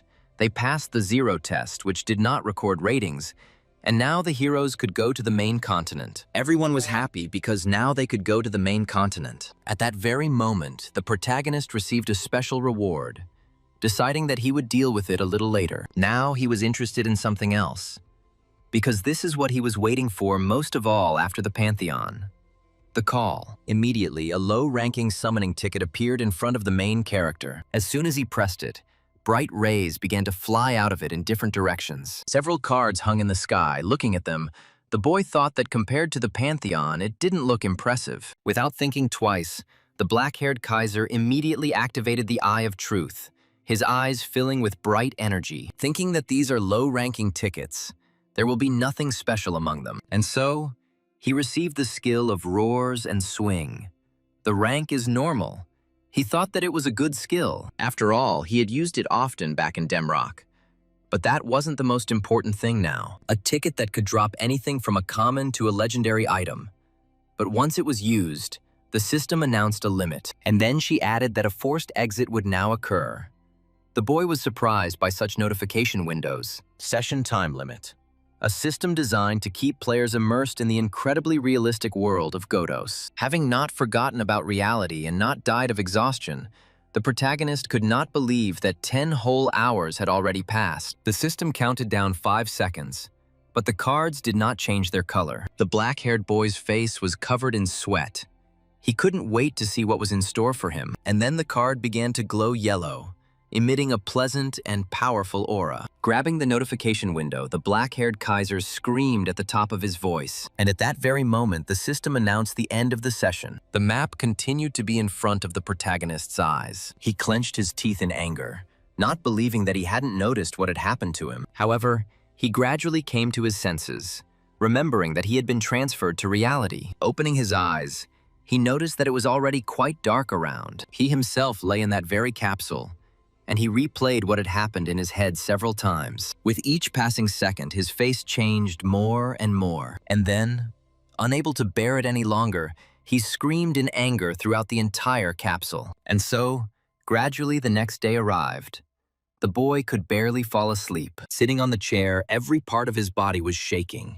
He couldn't find his place. Constantly glancing at the time, it was finally exactly 10 o'clock. Seeing this, he thought he wouldn't live to see the entry limit passed. He immediately opened the capsule and jumped into it, preparing to return to the game. The game started loading, checking the retinas of the eyes, and then the player's ID. And so, literally a moment later, the main character found himself in the very place where the game ended. Standing on the street, he couldn't wait to find out what had befallen him. When activating the system window, it was not lowered by that same yellow light. And so, the system announced that the guy had an unverified skill. Looking into the storage, he saw it. It was a skill, an attack from behind, although he thought it was legendary. But the skill turned out to be ordinary. This was the signature skill of the assassins, the main reason why ranged damage dealers feared them. No matter how much you distance yourself, this crazy skill allows you to instantly be close. With a lewd smile, Kaiser couldn't believe that this skill had been given to him. He understood that with such skills, he could become the perfect damage dealer who would destroy everyone. At that very moment, a guy was walking by and grabbing something from a girl walking next to him. The main character himself stood at this time, immersed in his own thoughts. Suddenly, this same fair-haired guy noticed the black-haired guy standing in front of him. Stopping, they began to peer at the black-haired man. Seeing the terrifying expression and the killing aura that this player was releasing, they got scared, thinking that a psychopath was standing in front of them. The girl asked the guy to go another way. Turning around, they rushed up the stairs, deciding that it was really better to avoid this psycho. The main character himself, noticing the fleeing people, did not understand why they had such a reaction to him. However, he didn't think about it for long, thinking that now was the time to use the clothes. After all, with such goodness, he would no longer look like a newbie. Now, in such equipment, he was going to go to the mainland. And now the system has notified that after moving to the main continent, it will be impossible to return to Arda. Entering the portal, the protagonist remembered that he had not said goodbye to his comrades. I even thought about the fact that during this time I had managed to get used to them. He felt sorry, but he blamed it all on the fact that if it was fate, they would definitely meet again. And so, having entered the portal, he came out on the main continent in one of the cities. All the players who had completed their training in Arda, full of bright hopes, we set foot on the main continent for the first time. Unlike Arda, where the servers are divided by country, this is where everyone gathers together and forms groups. And the first point on this path was Raven, the very first city. Immediately, shouts were heard on the street asking for people to make way, as Raven's knights had returned from their mission. They were leading a tied-up guy who was screaming at them to let him go immediately. The system itself notified the guy that previously blocked systems were now available, and the newbie bonuses were canceled. She asked the new player to enjoy the horizons of the main continent, asking that crimes be reported to the guards. Reading these notices, Kaiser was shocked, because it is not for nothing that they say that the real game begins only on the mainland. Immediately, a man approached the main character, asking him to come in and try their beer, which was the pride of the city. Other men followed him, praising their food. Looking at them, the main character thought that now everything was clear. He understood why people give up hunting and just walk around the city. After slapping himself in the face several times, he asked himself to pull himself together, because the fun could wait. Stretching his limbs, the black-haired boy was about to go hunting. And so, sometime later, he was already swinging his blade with all his might. The main character went to the Raven Plains to kill monsters to level up. The effect of the warrior set was that damage against goblins was increased by 7%, and all stats were increased by 2 points. The main character thought to himself that there was no better gear against goblins. The set scared the goblins, breaking their fighting spirit, making them tremble with fear. The protagonist in turn made full use of his new skills. As you slashed at goblins, gaining more and more points, the set provided additional damage, making it much easier to slash at goblins. Due to all this, the the pumping speed was increased several times. The protagonist exuded a terrifying aura that frightened every monster within a few meters. Finally, the system notified that the red greatsword's attack power had been increased. The kid was really into this set, thinking that he already had high stats and now he got some extra ones. His happiness knew no bounds. He could not enjoy his luck this time. However, he noticed that the quests were progressing slowly, and there was very little time left before leveling up. Suddenly, something caught his attention, and he immediately glanced back. With the help of the Eye of Truth, he noticed an armed man approaching him. To himself, the man thought about the warrior's set on the black-haired man, believing that better prey had not yet been invented. Gripping his blade tighter, he was about to launch an attack at our protagonist. Having wished himself a bon appetit, he was about to attack the black-haired man from behind. At the very last moment, the black-haired man grabbed his sword, blocking the attacker's attack. Immediately, the power that covered the black-haired man began to subside. He didn't even understand what happened. Suddenly, the main character turned towards him, releasing a terrifying aura, and asked what he had just tried to do. The attacker immediately jumped back a few meters, increasing the distance from our main character, shouting loudly, "Why did everyone freeze?" ordering to attack the guy in the warrior's set. At that moment, a guy holding a bow jumped into the air and launched several magic arrows. But the main character repelled these attacks with ease, only throwing his sword over his head. Following the attack, a big guy appeared holding an axe, intending to chop up the black-haired man. However, our main character was able to easily block this attack, throwing the attacker's weapon into the ground, thereby disarming the big guy. And then, catching himself, he threw his sword behind his back. With a slight movement, he cut the attacker, thereby killing him. The other two were quite surprised by this turn of events. After all, they didn't expect that something like this could happen at all.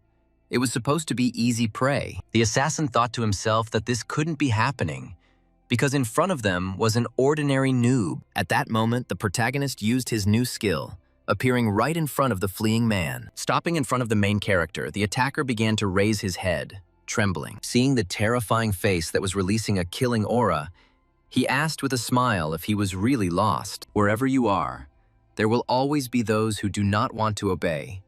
And in games, it is exactly the same. We are not talking about official PvP in arenas right now, and about merciless slaughter. In other words, players who make a living by killing other players. There were such players in Demrock, and in Godos, the situation hasn't changed at all. For fun, for profit, or just to annoy, there can be many reasons. But if you ask who is the worst of them, 9 out of 10 will answer gankers. Those who kill players who have barely left the starting village and clean them out blind. Just like this guy standing right now in front of our main character. This is not the first time Kaiser has encountered such players, so the reaction to his appearance was appropriate. The black-haired ganker couldn't believe that this was a rear entry skill. He didn't understand how a swordsman could use this skill. But his thoughts didn't last long, and so, sometime later, the system began to notify Kaiser about player murders. The player's data was identified as villains, so the system accepted the protagonist's actions as self-defense. Therefore, the karma indicator will not increase.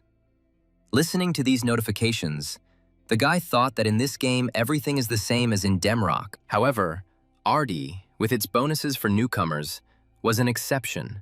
Beginning to remember the past, he thought back to his first group in this game, thinking that those guys had been unusually kind to him. But the reality was much worse, because it was such that there were only scumbags around. The main character, Kaiser, was about to go collect loot and receive a reward for the quest. And so, sometime later, the black-haired boy was able to reach the Western Gate, the Western Forest of Raven. That's where the main character went, a dangerous hunting zone that even NPCs avoid, discouraging players from going there. Unlike the vast plains at the Eastern Gates, the situation at the Western Gates was different. Here, everything is overgrown with dense thickets, limiting the view for the eyes. Not only goblins swarm here, but also hordes of giant insects, starting with sudden ambushes from either a single goblin or a whole horde, ending with creatures attacking from behind trees and rocks, sitting in ambush until the very end. Because of this, the difficulty of the Western Forest is prohibitively high, which has given rise to an unspoken rule of this eerie place. The group sent there had to consist of at least 3 members. That's why there are always crowds of people in front of the Western Gates, and our main character ended up in this place. Each person was looking for someone specifically, Someone needed help with leveling. Someone needed a tank in the group. Someone needed a damage dealer. A group of 3 young men were looking for a healer, not understanding where they all went, to which the yellow-haired man told his comrades that healers were always in short supply, because they were boring to play and hard to level up. Suddenly, the big guy pointed into the distance, asking the rest of his comrades to look into the distance. Looking at our protagonist walking alone, they called him a mad suicide bomber, considering him an upstart. The others supported him, because even the top guys mostly go there in a group, because the chance is always high. Continuing to watch him go, they couldn't understand what this black-haired man was hoping for by going to such a terrible place alone. Listening to these conversations, Kaiser exhaled heavily with a smile on his face. And so, in that very place, he cut down crowds of goblins left and right. He wasn't going to leave any of them alive. There was already an unpleasant smell in the air, and now it was mixed with the smell of blood. The goblins, in turn, did not just attack head-on, but also tried to catch the man in a mistake by attacking him from behind. But our main character didn't take first place in the ranking in the last game for nothing. He was always on the alert. Therefore, he easily dodged these so-called surprise attacks. And so, one of these goblin attacks failed. Now he was prey. The monster flew into the ground with great force, flying up and hitting the ground several times. The monster's entire body was shaking with pain. He could not rise from the ground due to the wounds he had received, but no one was going to leave him alive. So the main character came up and finished him off. And at that very moment, when he killed the man lying down, 2 arrows flew towards him. With an instant reaction, he responded to them. Grabbing his sword, he was able to deflect the arrows. Naturally, the goblin was shocked by this, because at some point he smelled the scent of victory. The black-haired boy looked at his attacker with horror, releasing a thirst for blood. An instant later, the protagonist's sword flew towards the archer, covering the distance clearly faster than the monster's reaction. And then, a second later, the blood splattered in all directions, and the bow fell to the ground. Kaiser's blade struck the tree trunk with incredible force, causing the earth to shake. At that very moment, the system deactivated the warrior set's effect, and the next wave of goblins appeared behind the protagonist. They giggled loudly, preparing to attack the black-haired man right now. With a smile on his face, the protagonist summoned his weapon, thinking that with such an opponent, he didn't need a set. Looking around, Kaiser began to release energy using the skill Go Behind the Back. Immediately, his body became covered with energy, gradually beginning to move the black-haired boy. One of the goblins sensed something was wrong and looked behind him. However, it was already too late, because our boy delivered his blow, cutting the red one. At that very moment, all the goblins standing there set out to avenge their comrade. This is what the boy was hoping for. He began to cut down the monsters one after another. Loud cries of pain were heard all around, and blood continued to cover the ground. While chopping up the monsters, the main character thought that the axe in his hands felt quite good. In turn, the system did not stop for a second, continuing to notify about the murders. And so, sometime later, the screams died down.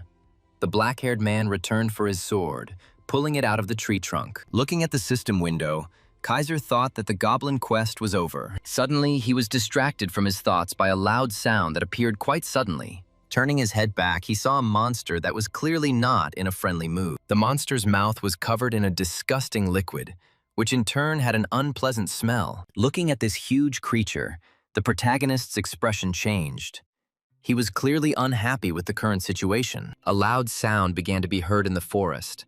It was the sound of a battle. Our main character was being chased by that same huge monster, intending to devour the guy. Noticing that the centipede had slowed down, Kaiser also stopped. Regrouping, he screamed, tired of running away from her. So he immediately turned to her, grabbing his blade and throwing it behind his back. Immediately, the guy's eyes lit up scarlet, and the black-haired man once again began to feel a thirst for blood. The creature itself was surprised, because it did not expect that a person could emit such thirst. The boy's speed exceeded the creature's reaction, so the man was able to easily attack it, green blood rising into the air. This wound only made her angry. She squealed loudly, spraying her drool. And then she hit the ground, raising a full column of dust, forcing the black-haired boy to retreat several meters back. The protagonist stopped and froze, waiting for his opponent to take action. And so it happened. The centipede rushed to attack first, emitting the same vile scream. Kaiser was surprised that such a rather large creature could move so quickly while he was thinking about it. The monster had already gotten close to him, forcing the boy to raise his sword in front of him in defense. Gritting his teeth, the black-haired man was angry because the centipede was putting out quite a bit of pressure.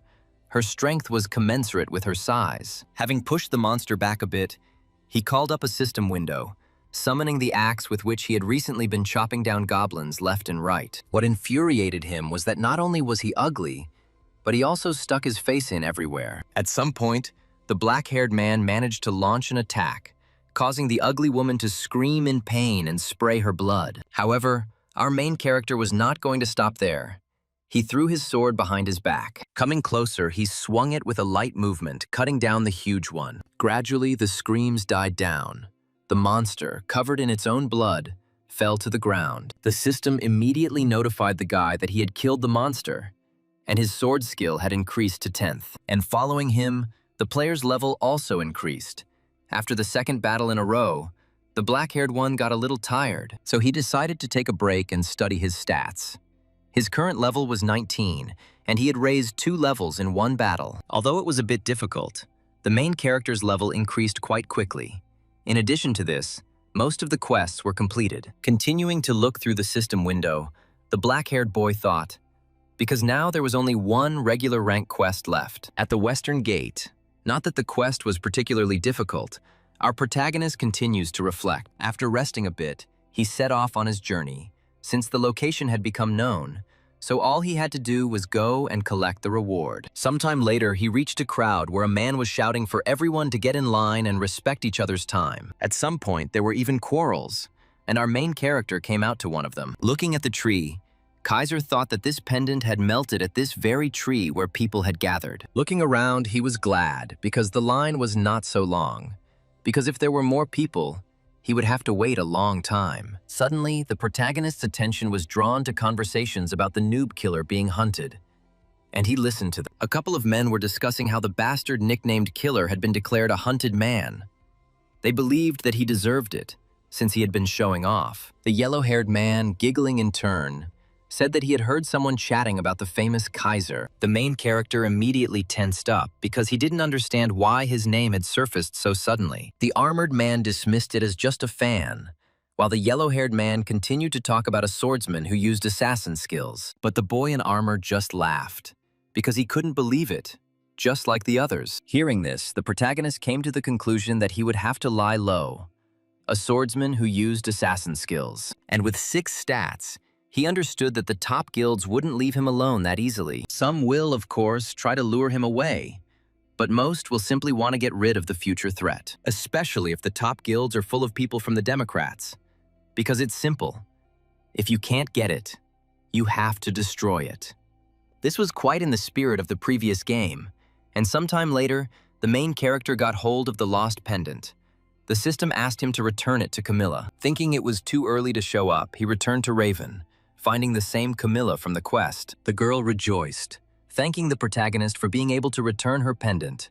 The quest was successfully completed. The reward was 1 gold, experience, and a small gift from Camilla. And the player's level was also increased. While handing over the box, the girl said that it was her favorite thing. But because Kaiser was kind, she was giving it to him. Taking it, Kaiser thanked the girl for the gift, asking her not to lose it again. At that very moment, the effect of the title Maximum Sympathy from the very beginning was activated, where Camilla's sympathy quickly increased. While the girl was saying goodbye to her brother, the main character, leaving, was surprised at how quickly their sympathy was growing. Opening the system window, he was about to look at the next quest. Seeing a quest where they give a whole coupon, he realized that this was probably not something he could miss. If we talk about the dungeons behind the Western Gate, there are 2 main ones, the Goblin Chieftain's Abode and the Ant Hole. Each of them was considered a creepy place. If he wants to build a warrior set, then the best place to go is the Goblin. However, the problem is that both of these dungeons required a group. It's probably too early for him to show off his unique abilities to a crowd of unfamiliar players. And so, sometime later, the main character came to the dwelling of the Goblin leader. As usual, there was a crowd of people who were calling players to their groups. Some were looking for mages, Some were taking players from a certain level. Others, this simply bought junk at high prices. Others repaired weapons. The main character looking at them was surprised, because even crafters had gathered in such a place. And so, he noticed how one of the guys in armor rudely answered the guy that they do not take bandits. At some point, an argument even started between them, because another guy in armor joined in. Near them, a crowd surrounded the girl, asking the magician to go with their group. After observing the situation for a while, the main character realized that everyone here was looking for magicians. Remembering that in Godot's everything depended on the boss's stats, class inequality was the norm here. In this dungeon, the magician was king and god. But the problem was that even a swordsman was absolutely useless here. Suddenly, he was distracted from his thoughts by a click. Someone called him, calling him a guy in the warrior's network. A young man approached and asked if the main character would like to join his group, explaining that they were high levels and that they had come here simply for the quest, so it didn't matter that he was a swordsman. Lost in thought, the black-haired boy realized that something was wrong here and decided to play along with them a little. Clutching his head, Kaiser replied that if they didn't mind, he would be happy to join their group. As soon as Kaiser accepted the invitation, he immediately saw their levels. All three were level 24. At that very moment, our boy realized that this situation meant only one thing. They recognized him, so they approached him so sweetly to invite him to join their group. A moment before, the same trio noticed a black-haired boy standing out from the crowd. They noticed him because of his set and his two-handed sword, assuming that this was the same Kaiser. A sinister smile immediately appeared on their commander's face, considering that the sight before them was not a happy one. So they immediately approached him, calling him, although they had no intention of indicating that they recognized this set. When they approached, they pretended to be cute players who hadn't been appointed and had come up with a question about joining the group. And they didn't pay any attention to the fact that in front of them stood a swordsman, and not a mage, who was required to complete this quest. Even though the main character guessed that he was being invited to the group for a reason, he agreed, because he also needed to complete this quest. And so, upon entering the cave, the system notified all participants that they had entered the abode of a goblin chieftain, a rare rank. And so the main character's new team entered the battle, starting to exterminate the goblin scouts. The system notified that the scout's death had become known to the leader. The two guys silently discussed how easy it was. After watching the battle, Kaiser thought that the trio was not bad. The damage was decent, and the group's coherence was also high. The system added some time later that the frightened leader sends out his soldiers, asking the players to prepare for battle. In the distance, a huge number of red eyes appeared.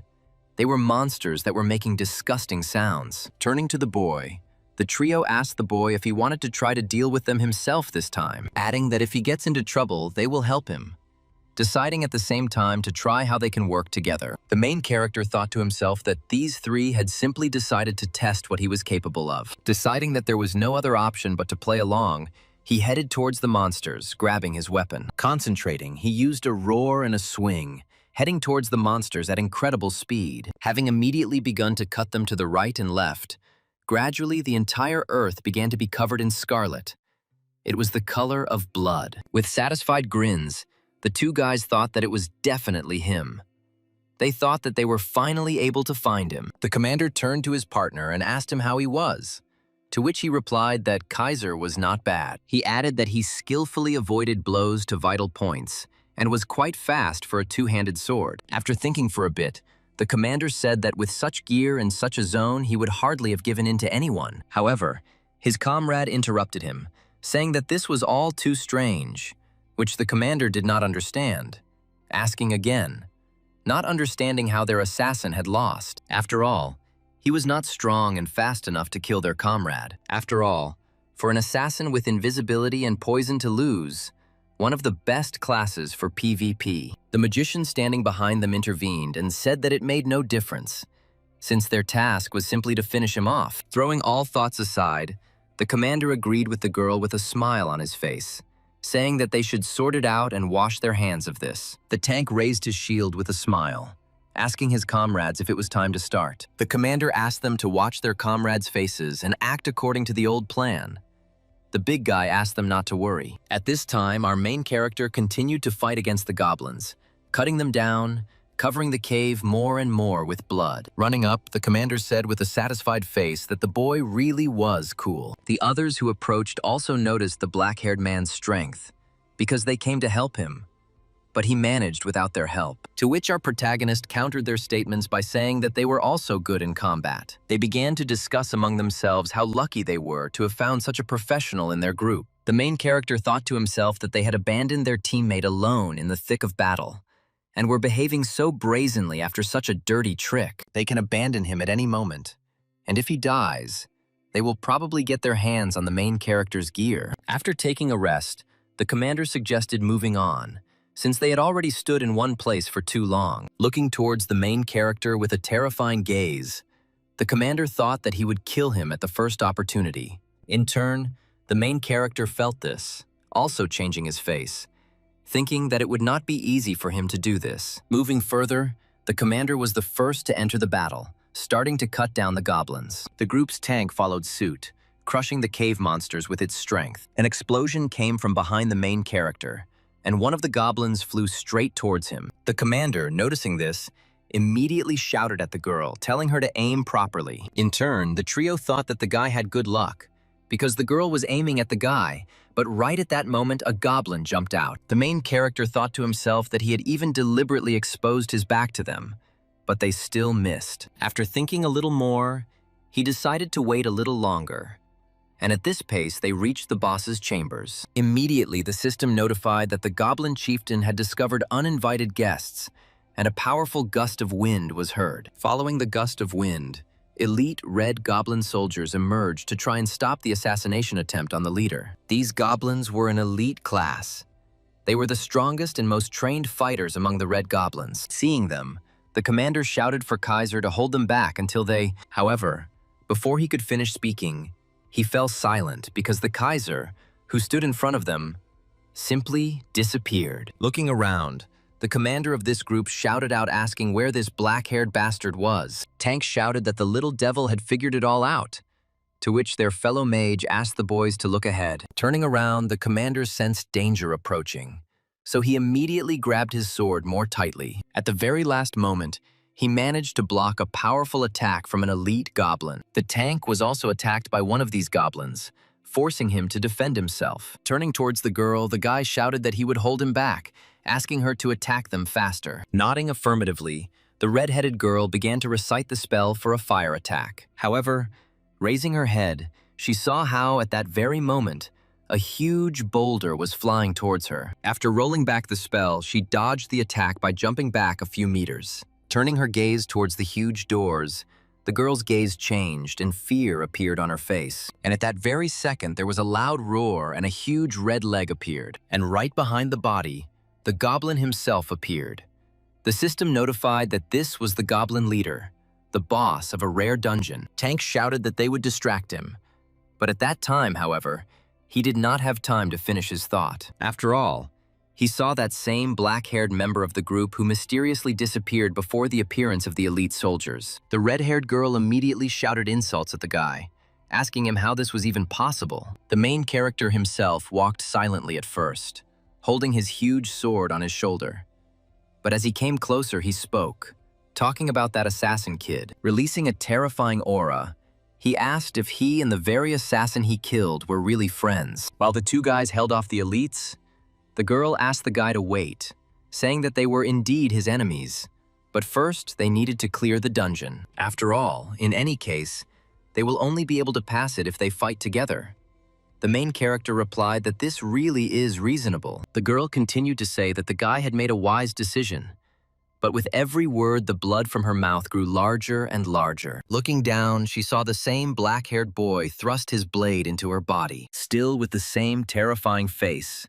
With a treacherous smile and thirst for blood like the boss's, the main character said that he didn't want to. The system notified that the guy killed a player nicknamed the Greatest Archmage, and the system identified him as a villain. After thinking it over a bit, he decided to first use an approach from the rear, and then he was quite surprised because he even managed to get behind the corpse. The squad leader screamed because the guy had gone crazy, killing the only mage in the group, deciding that Kaiser had decided to die here with them. But the main character didn't think so, And with a smile on his face, he asked if he knew what his credo was. Surprised, the man shouted, asking the black-haired man again, because he didn't understand anything. And the main character, having activated the summoning of weapons, said that he was not going to have anything to do with those who were aiming at his back. In that same hand, a dagger appeared in his hands, releasing a thirst for blood.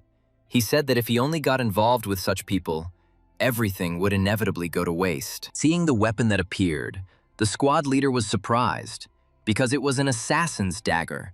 He did not understand what Kaiser was going to do with it. Seeing such a reaction, the main character smiled, because the commander immediately recognized his friend's thing. In turn, the commander shouted that this was nonsense, because how could a swordsman use this weapon? But he immediately dismissed these thoughts, shouting and asking what he was hoping for. Because if he killed them, he wouldn't be able to cope with them alone. He wondered if Kaiser knew what the goblin chieftain's stat was aimed at. Selfish defense. It was against physical attack. That's why in this dungeon, mages are the top tier. And now the black-haired one is just an ordinary nobody with a dagger in his hands. Without answering the commander, who was screaming in fear, the main character said, "Status effect." And then, with a satisfied face, he asked him what he thought the status effect was related to. But he thought the guy was crazy, because he was going to kill him with ordinary bleeding from a weapon. The protagonist, in turn, didn't think so, because now the situation would turn out completely differently than they could even imagine. Naturally, the commander of the assassination group was very surprised by this reaction and the Kaiser's subsequent actions. The protagonist began to act with incredible speed, moving around the cave. In an instant, he appeared behind the red elite goblin, waving his dagger. The system immediately notified that the difference in characteristics was overwhelming, so the assassin's dagger effect was activated. Immediately, the boy holding the sword in his hands fell to the ground, clutching his throat, from which blood began to flow. Coughing up blood, the guy didn't understand, since his level was higher, what they could even be talking about. After all, no matter how cool Kaiser's gear was, he was only level 20.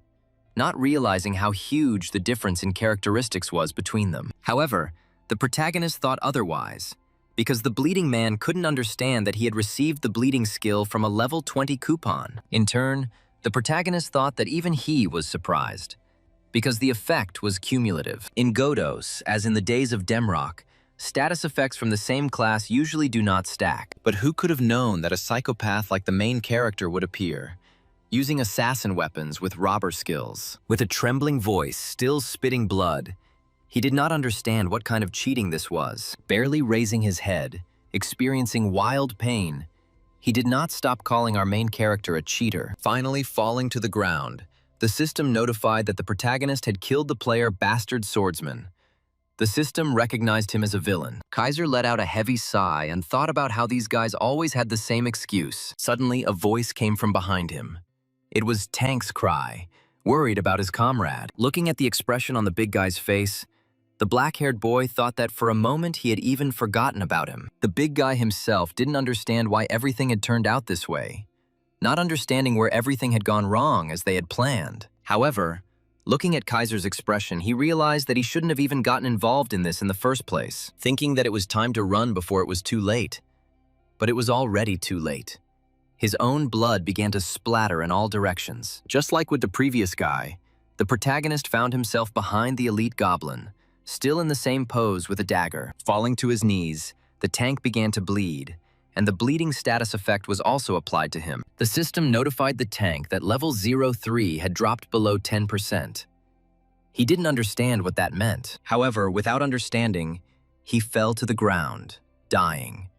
The system notified the protagonist that he had killed the villain, and so, the system additionally notified the main character that he had killed an elite red goblin. The boy thought to himself that the euro was quite good, but he would have put another 15 points into strength. Watching what was happening, the red goblin chieftain continued to roar, simply watching. He looked carefully at his army, never expecting them to fall so easily. As soon as the brute began to squeal, the system notified that the goblin leader was furious over the death of his subordinates. Due to the notification, the black-haired Kaiser nevertheless turned his gaze to the screaming man. Seeing him running furiously towards him, he thought to himself that he had completely forgotten about the leader. At that very moment, his eyes lit up with a scarlet color, and with a smile on his face, he thought that he was going to have some fun right now. Suddenly, before reaching our main character, the huge body jumped into the air and began flying straight towards Kaiser. These actions amused the black-haired boy. He concentrated his strength in his legs. Jumping straight at the red-skinned monster, he slammed his knee into it. From this powerful blow, the goblin's entire face was covered in blood, and it began to fly in different directions. But our boy wasn't going to stop there, continuing to attack the red brute, ultimately sending him straight to the ground. A loud explosion was heard as soon as he landed. Suddenly, our boy's face changed. He was surprised, because he saw something he didn't expect at all. Dust rose around the creature's body, and the air filled with yellow energy. The system notified that the goblin chieftain's characteristic, selfish defense, had been activated. Returning to his former thirst for blood, the protagonist headed towards the monster. Flying past him at great speed, he made 2 precise cuts all over his body. The monster began coughing up blood.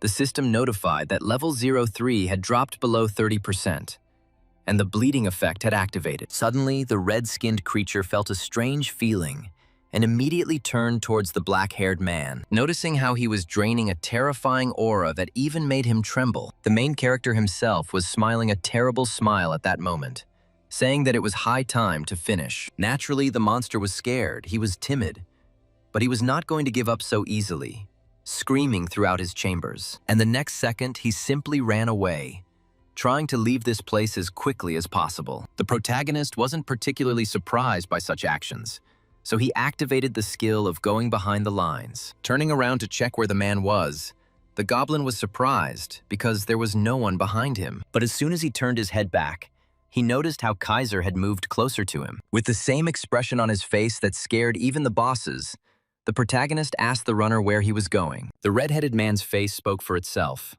The monster was terrified. There was a disgusting sound, and blood splattered in all directions, covering the entire nearby wall. The boss fell to the ground, covered in blood, and the system notified the protagonist of the victory over the boss. The entry was made in the adventure book. Kaiser's level increased, his dagger proficiency level increased to 5, and a leather belt dropped. The boy thought to himself that everything had worked out well, because he had just needed the belt. His strength had immediately increased by 1 point, and his health by 2. With a smile on his face, Kaiser reasoned that if there had been a time limit, he would have made it into the rankings. On top of all this, he glanced back, because there was still some reward left. Approaching the shield, Kaiser examined it carefully. The shield was of a rare class, and it was made of silver. The boy assumed that it was expensive. Next to the shield lay the bastard's training sword, which rather puzzled the protagonist. Remembering his former commander, Kaiser assumed that he had been too much of an avid role player. But that guy's nickname was now worthless. After examining the pendant, the main character thought that it could be sold for good money. Suddenly, he heard some sounds. Immediately activating the Eye of Truth and looking to the side. Looking into the distance, the black-haired boy felt an incomprehensible aura, asking himself only one question.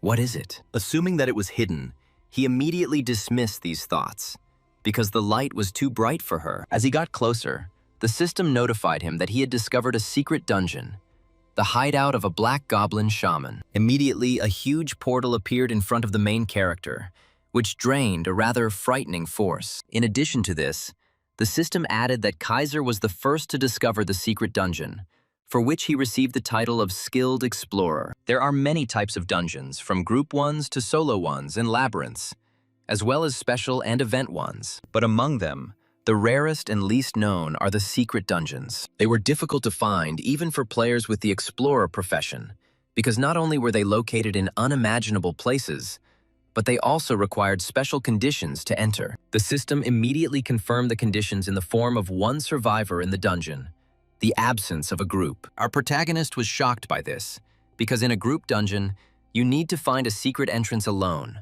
without a group. With such conditions, even if you found it, there would be no point. The next moment, a system window appeared in front of the guy. The shelter had a heroic rank. Kaiser could not miss such an opportunity. Fried, who ranked 1,500th, wrote that entering the secret dungeon was like sticking your head into the mouth of a beast. Remembering this, The protagonist thought that it sounded ambiguous, but all the players were of the same opinion. After all, what does this expression mean? Everyone, as one, thought that the mouth would slam shut, that same mouth that will bite and never let go, taking you to the very bottom. The secret dungeon is that very mouth, wide open, awaiting its prey. Entering inside, the protagonist imagined the very beast that was lurking in anticipation. But this didn't stop him in any way, because he wouldn't be himself if he didn't go inside. And as soon as he entered inside, a black clot of energy immediately flew towards him. A system notification appeared that said that after receiving a direct hit, he would be affected by the status ailment, shadow vision. Under the effect of shadow vision, his field of vision is narrowed for a certain time. However, the hero characteristic was immediately activated, which blocked the mental pollution, so the effect was ignored. A smile immediately appeared on Kaiser's face. He had this ability that saved him in such situations. A creepy voice rang out, asking how he dared to enter his house without asking, deciding that the man had completely lost his fear. At that very moment, purple lights appeared, and our hero was surrounded by a huge number of monsters. After examining them, the black-haired boy realized that these were the servants of that very black goblin shaman. And above, lurking, were undead spiders, who made much more disgusting sounds than ordinary goblins. After looking at each enemy in front of him, the protagonist strained, thinking that they looked too disgusting. The voice from the man in the cloak was heard again, saying that the man was frozen with horror when he saw his children. Looking at him, the system notified that in front of him was a named boss of heroic rank, a goblin type, named Jihad Black. Kaiser was surprised, because even in secret missions, the difficulty was off the charts. But for a named boss to appear, a smile immediately appeared on his face, because when he killed the dragon, the reward was absolutely amazing, and he became interested in what would happen next. In turn, the boss continued asking.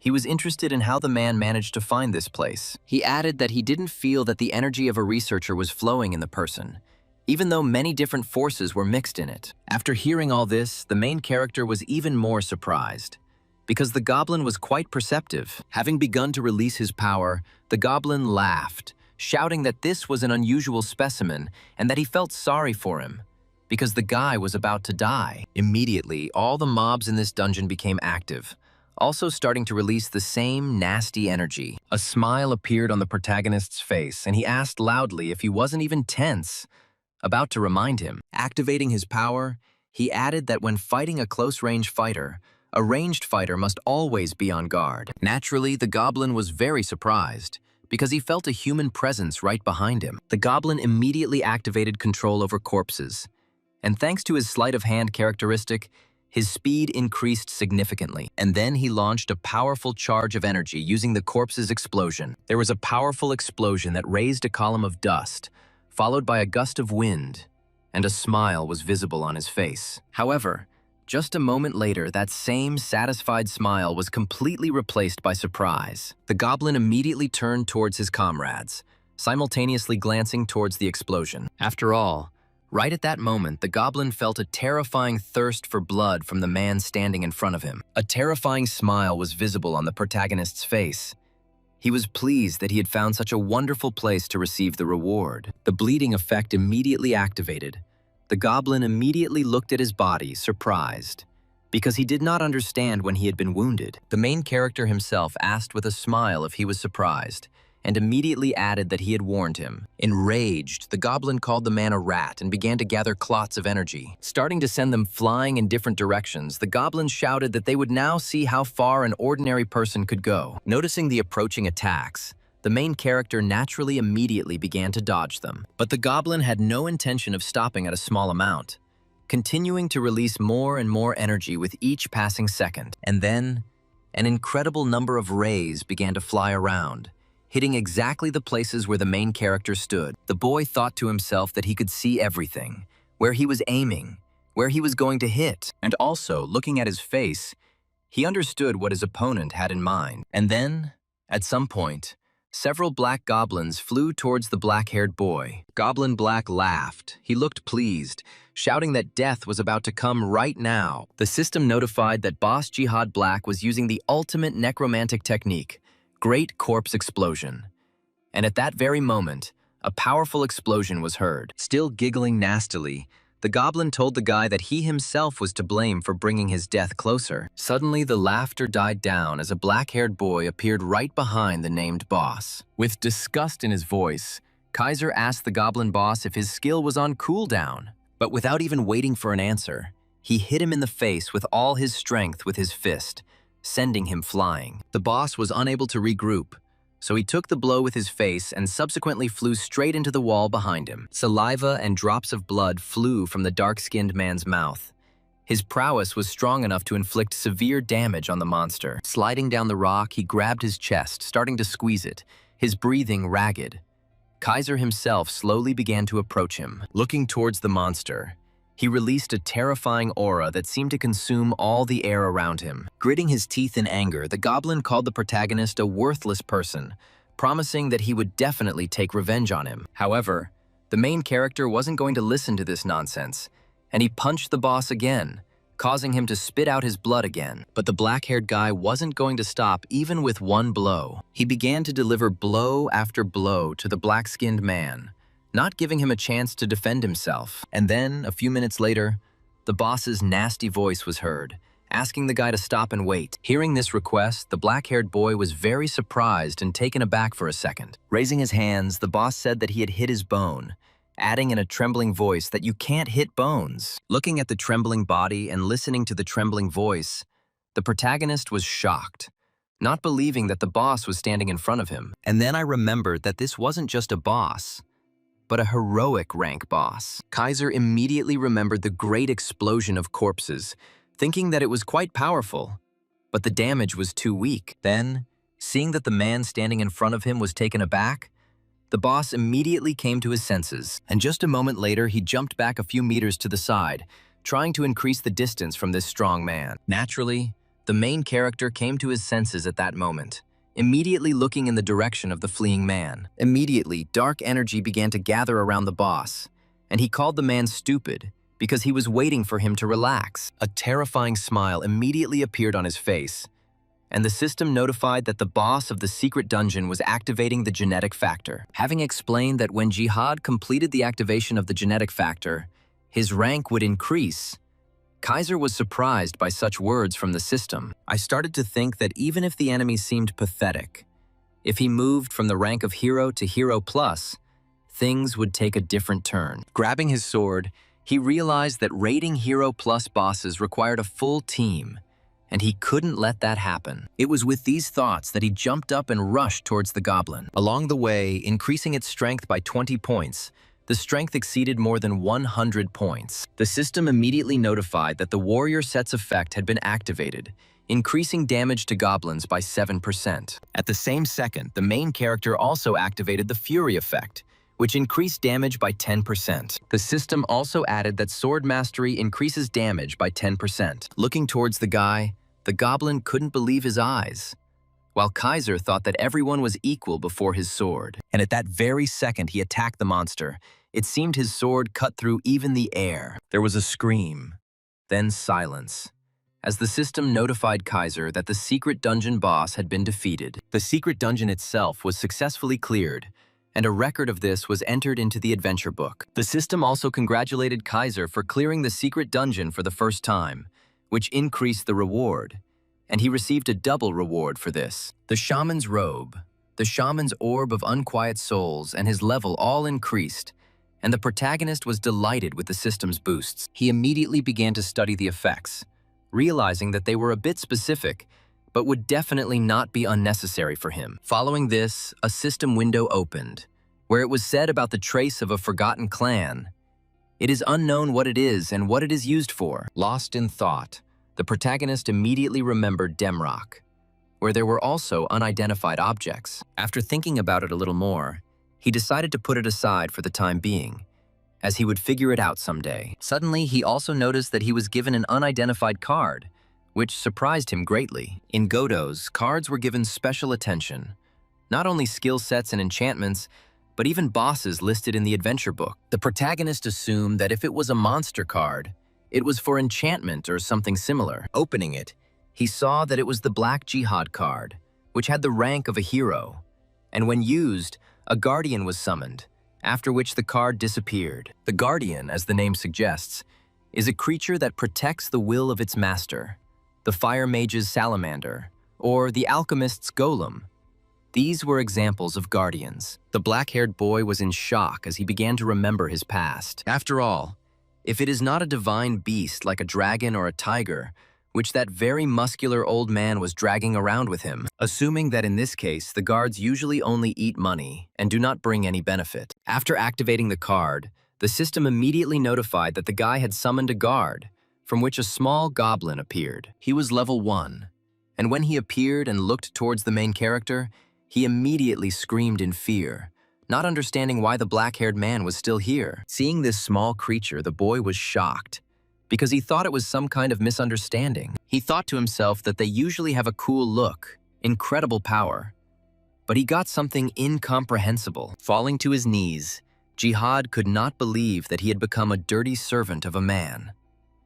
Kaiser thought to himself that his guard was a whiner. Having begun to study its characteristics, he was even more surprised, not understanding what kind of they were. The system immediately notified that Jihad Guardian Black's loyalty was low, so he could stab him in the back, asking the guy to be careful. Seeing these notification windows and then looking at the expression on his former boss's face, Kaiser thought the system was trying to make fun of him. He immediately thought that, judging by his behavior, there was no way he could let this go. And so, after thinking a little more, the black-haired boy took the first step. Frightened, the goblin immediately raised his trembling head, asking the man in a trembling voice what he wanted. The Kaiser immediately became angry, asking how he dared to call his master a man. And then, bending down to the little one, he screamed even louder, making a terrifying face. This appearance and screams scared the green-eyed creature quite a lot. After this, Kaiser began to warm up his fists,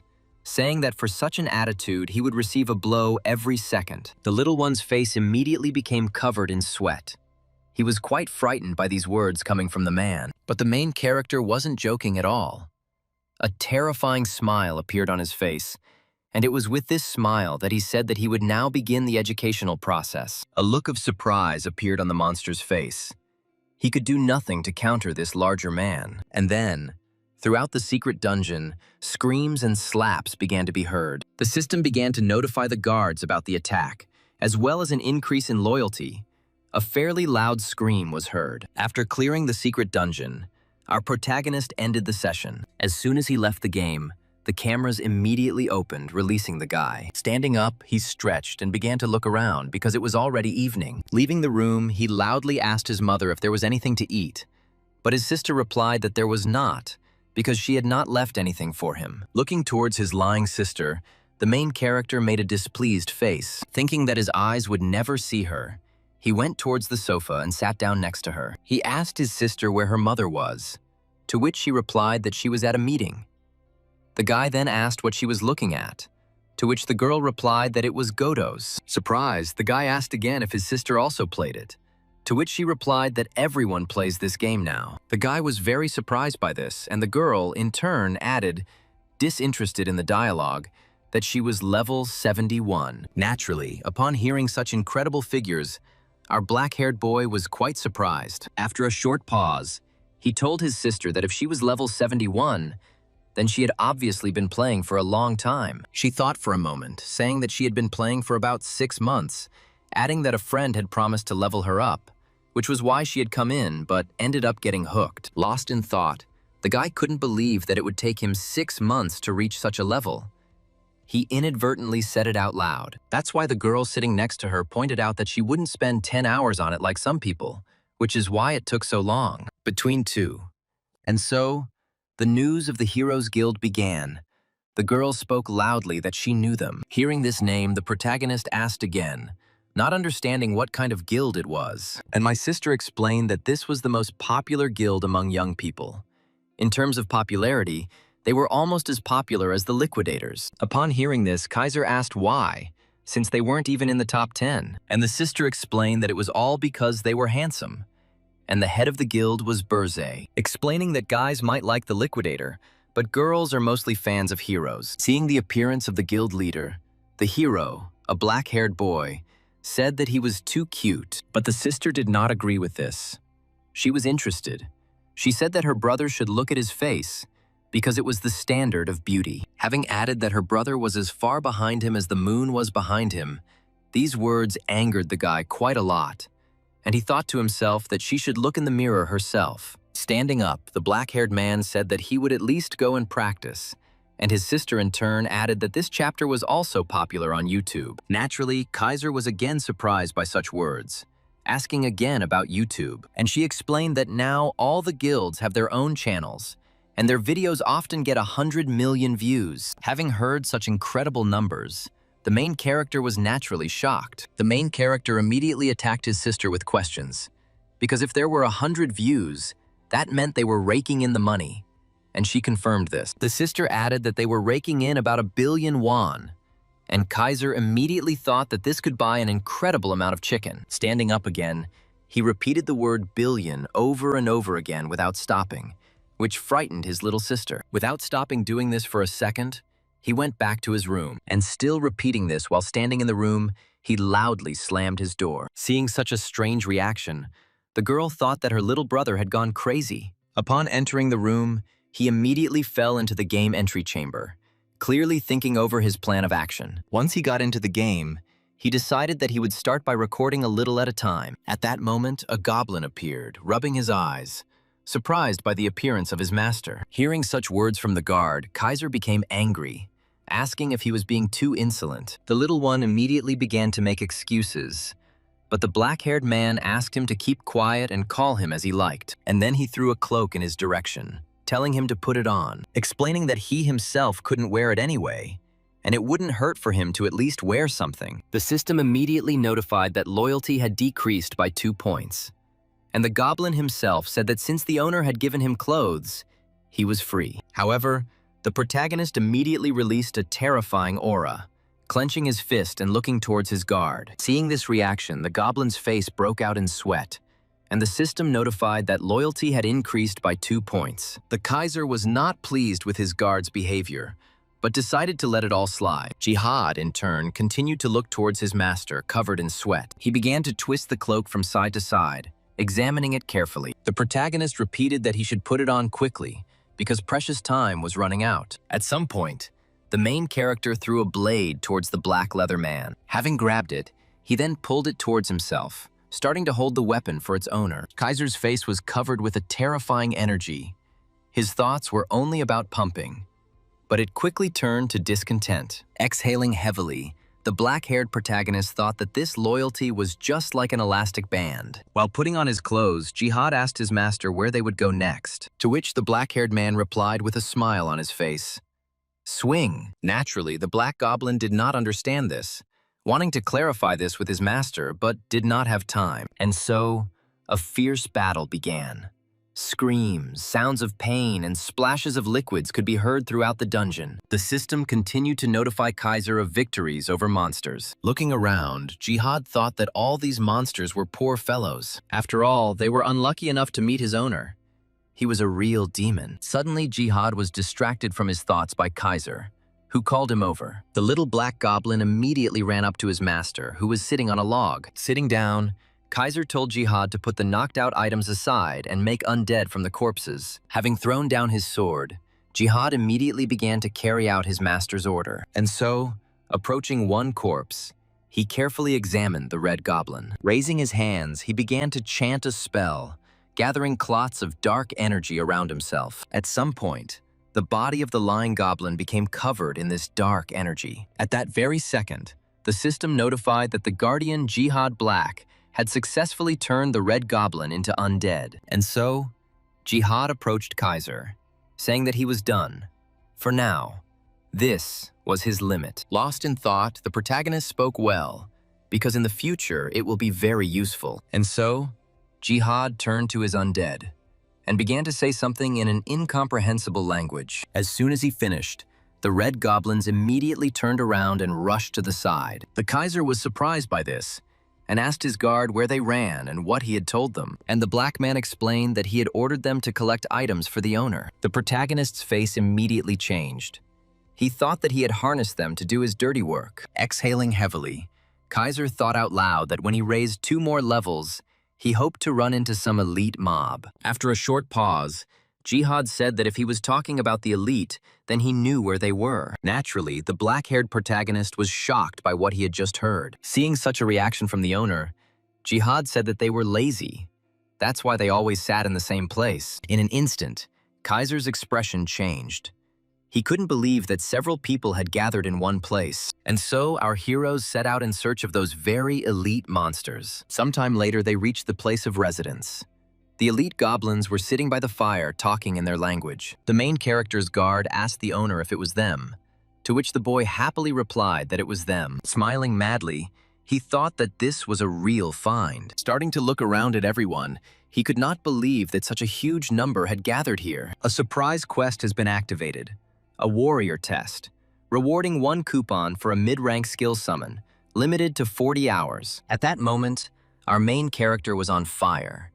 He was going to complete this task no matter what it took. Unable to bear it any longer, he rushed towards the gathering of elite monsters. With a terrifying smile, he shouted as he greeted the elite goblins. Naturally, upon seeing our hero, they immediately reacted to him, grabbing their weapons and going into battle. Although the attack was fast, Kaiser was able to easily dodge it by jumping to the side. Having dodged, he immediately jumped up, preparing to counterattack his opponent. The enemy himself, in turn, was surprised by such a reaction from a person, but he didn't expect that he would immediately go on the attack after dodging. So he immediately missed the attack. As soon as the guy jumped back again, the red elite goblin's mangled face, covered in blood, appeared. He immediately fell to the ground, and the rest of the elite monsters immediately went on the offensive, rushing to attack. Naturally, Kaiser was not going to stop at just one monster. Summoning his dagger, he rushed to meet his opponents. As he approached, he used the skill Vital Point Strike, dealing several attacks at once. At the same time, the bleeding effect was activated, which finished off the cuts. And then, literally a moment later, they began to fall, one after another, covered in their own blood. Another elite monster rushed at the black-haired boy, intending to avenge his comrades. The Kaiser was about to take the blow, so he took a healthy sword from the red-skinned man. Although the goblin thought that this would not save the man, he realized within a second that his most powerful attack had been stopped. Naturally, he was quite surprised by this, making a sound corresponding to this roar. But almost immediately he was thrown back by a powerful kick from Kaiser, the blow causing the huge body to fly to the side. Not expecting this, he began to spit blood, unable to contain the onslaught of the black-haired man. Following this attack, Kaiser grabbed his huge sword and began to pull it out from behind his back. He jumped up and swung his sword, intending to deal a critical hit to the elite monster. Looking towards the man, the red-skinned one was about to fight back, starting to growl loudly. But our main character wasn't going to let his opponent get the better of him. And at that moment, his eyes began to glow with a scarlet light. And just a moment later, the body of that very goblin, who was confident in his own strength, was cut in half. Kaiser's face became covered in blood, which began to fly in all directions. The monster's evil face was replaced by horror. And then, there was silence all around. Only the thick smell of blood hung in the air. Observing this, the protagonist's guard considered everything that was happening at that moment to be pure madness. Clenching his mouth, Black thought about what he had felt back in the western forest, realizing that the person standing before him was clearly not a human. Looking at his master, he considered him a real devil. After exhaling a little, the black-haired boy stuck his blade into the ground. Having said that he was almost finished with the warriors, so he should appear soon, a system window suddenly appeared. Having been informed that he had met the boss of a hidden location, the quest evolved into a chain of trials of a great warrior. And so, our main character saw the great goblin warrior Karuk. He was the great-named boss of the hidden location. Looking at him, Kaiser had a terrifying smile on his face. He thought that in front of him was not a boss, but a bag of gifts. Gripping his huge blade more tightly, he immediately rushed to meet the boss. The protagonist was going to deal with him as quickly as possible in order to receive his precious reward. And so, 2 fairly strong auras almost locked in battle, their energy cutting through the air. Jihad immediately shouted at the master not to do this, because with his current level, He couldn't even count on winning. Seeing the boss swing, he shouted to Kaiser that his sword would simply break at the moment of impact. The system immediately notified our boy that the boss was using the merciless strike skill. And so, the blue-skinned one, with a rather animalistic cry, swung his axe even harder, and then he hit it with incredible speed. But it hit the ground, and the black-haired boy simply disappeared from the attack zone. Naturally, it was the boss who was quite surprised by this, not understanding what was happening. Jihad thought the same thing, but he managed to notice what his master had just done. The protagonist deliberately angled his blade to parry the attack and transfer the full force of the attack into the ground. Kaiser raised his head and a smile appeared on his face. He was pleased with himself because everything had turned out exactly as he wanted it to. The same could not be said about the boss himself.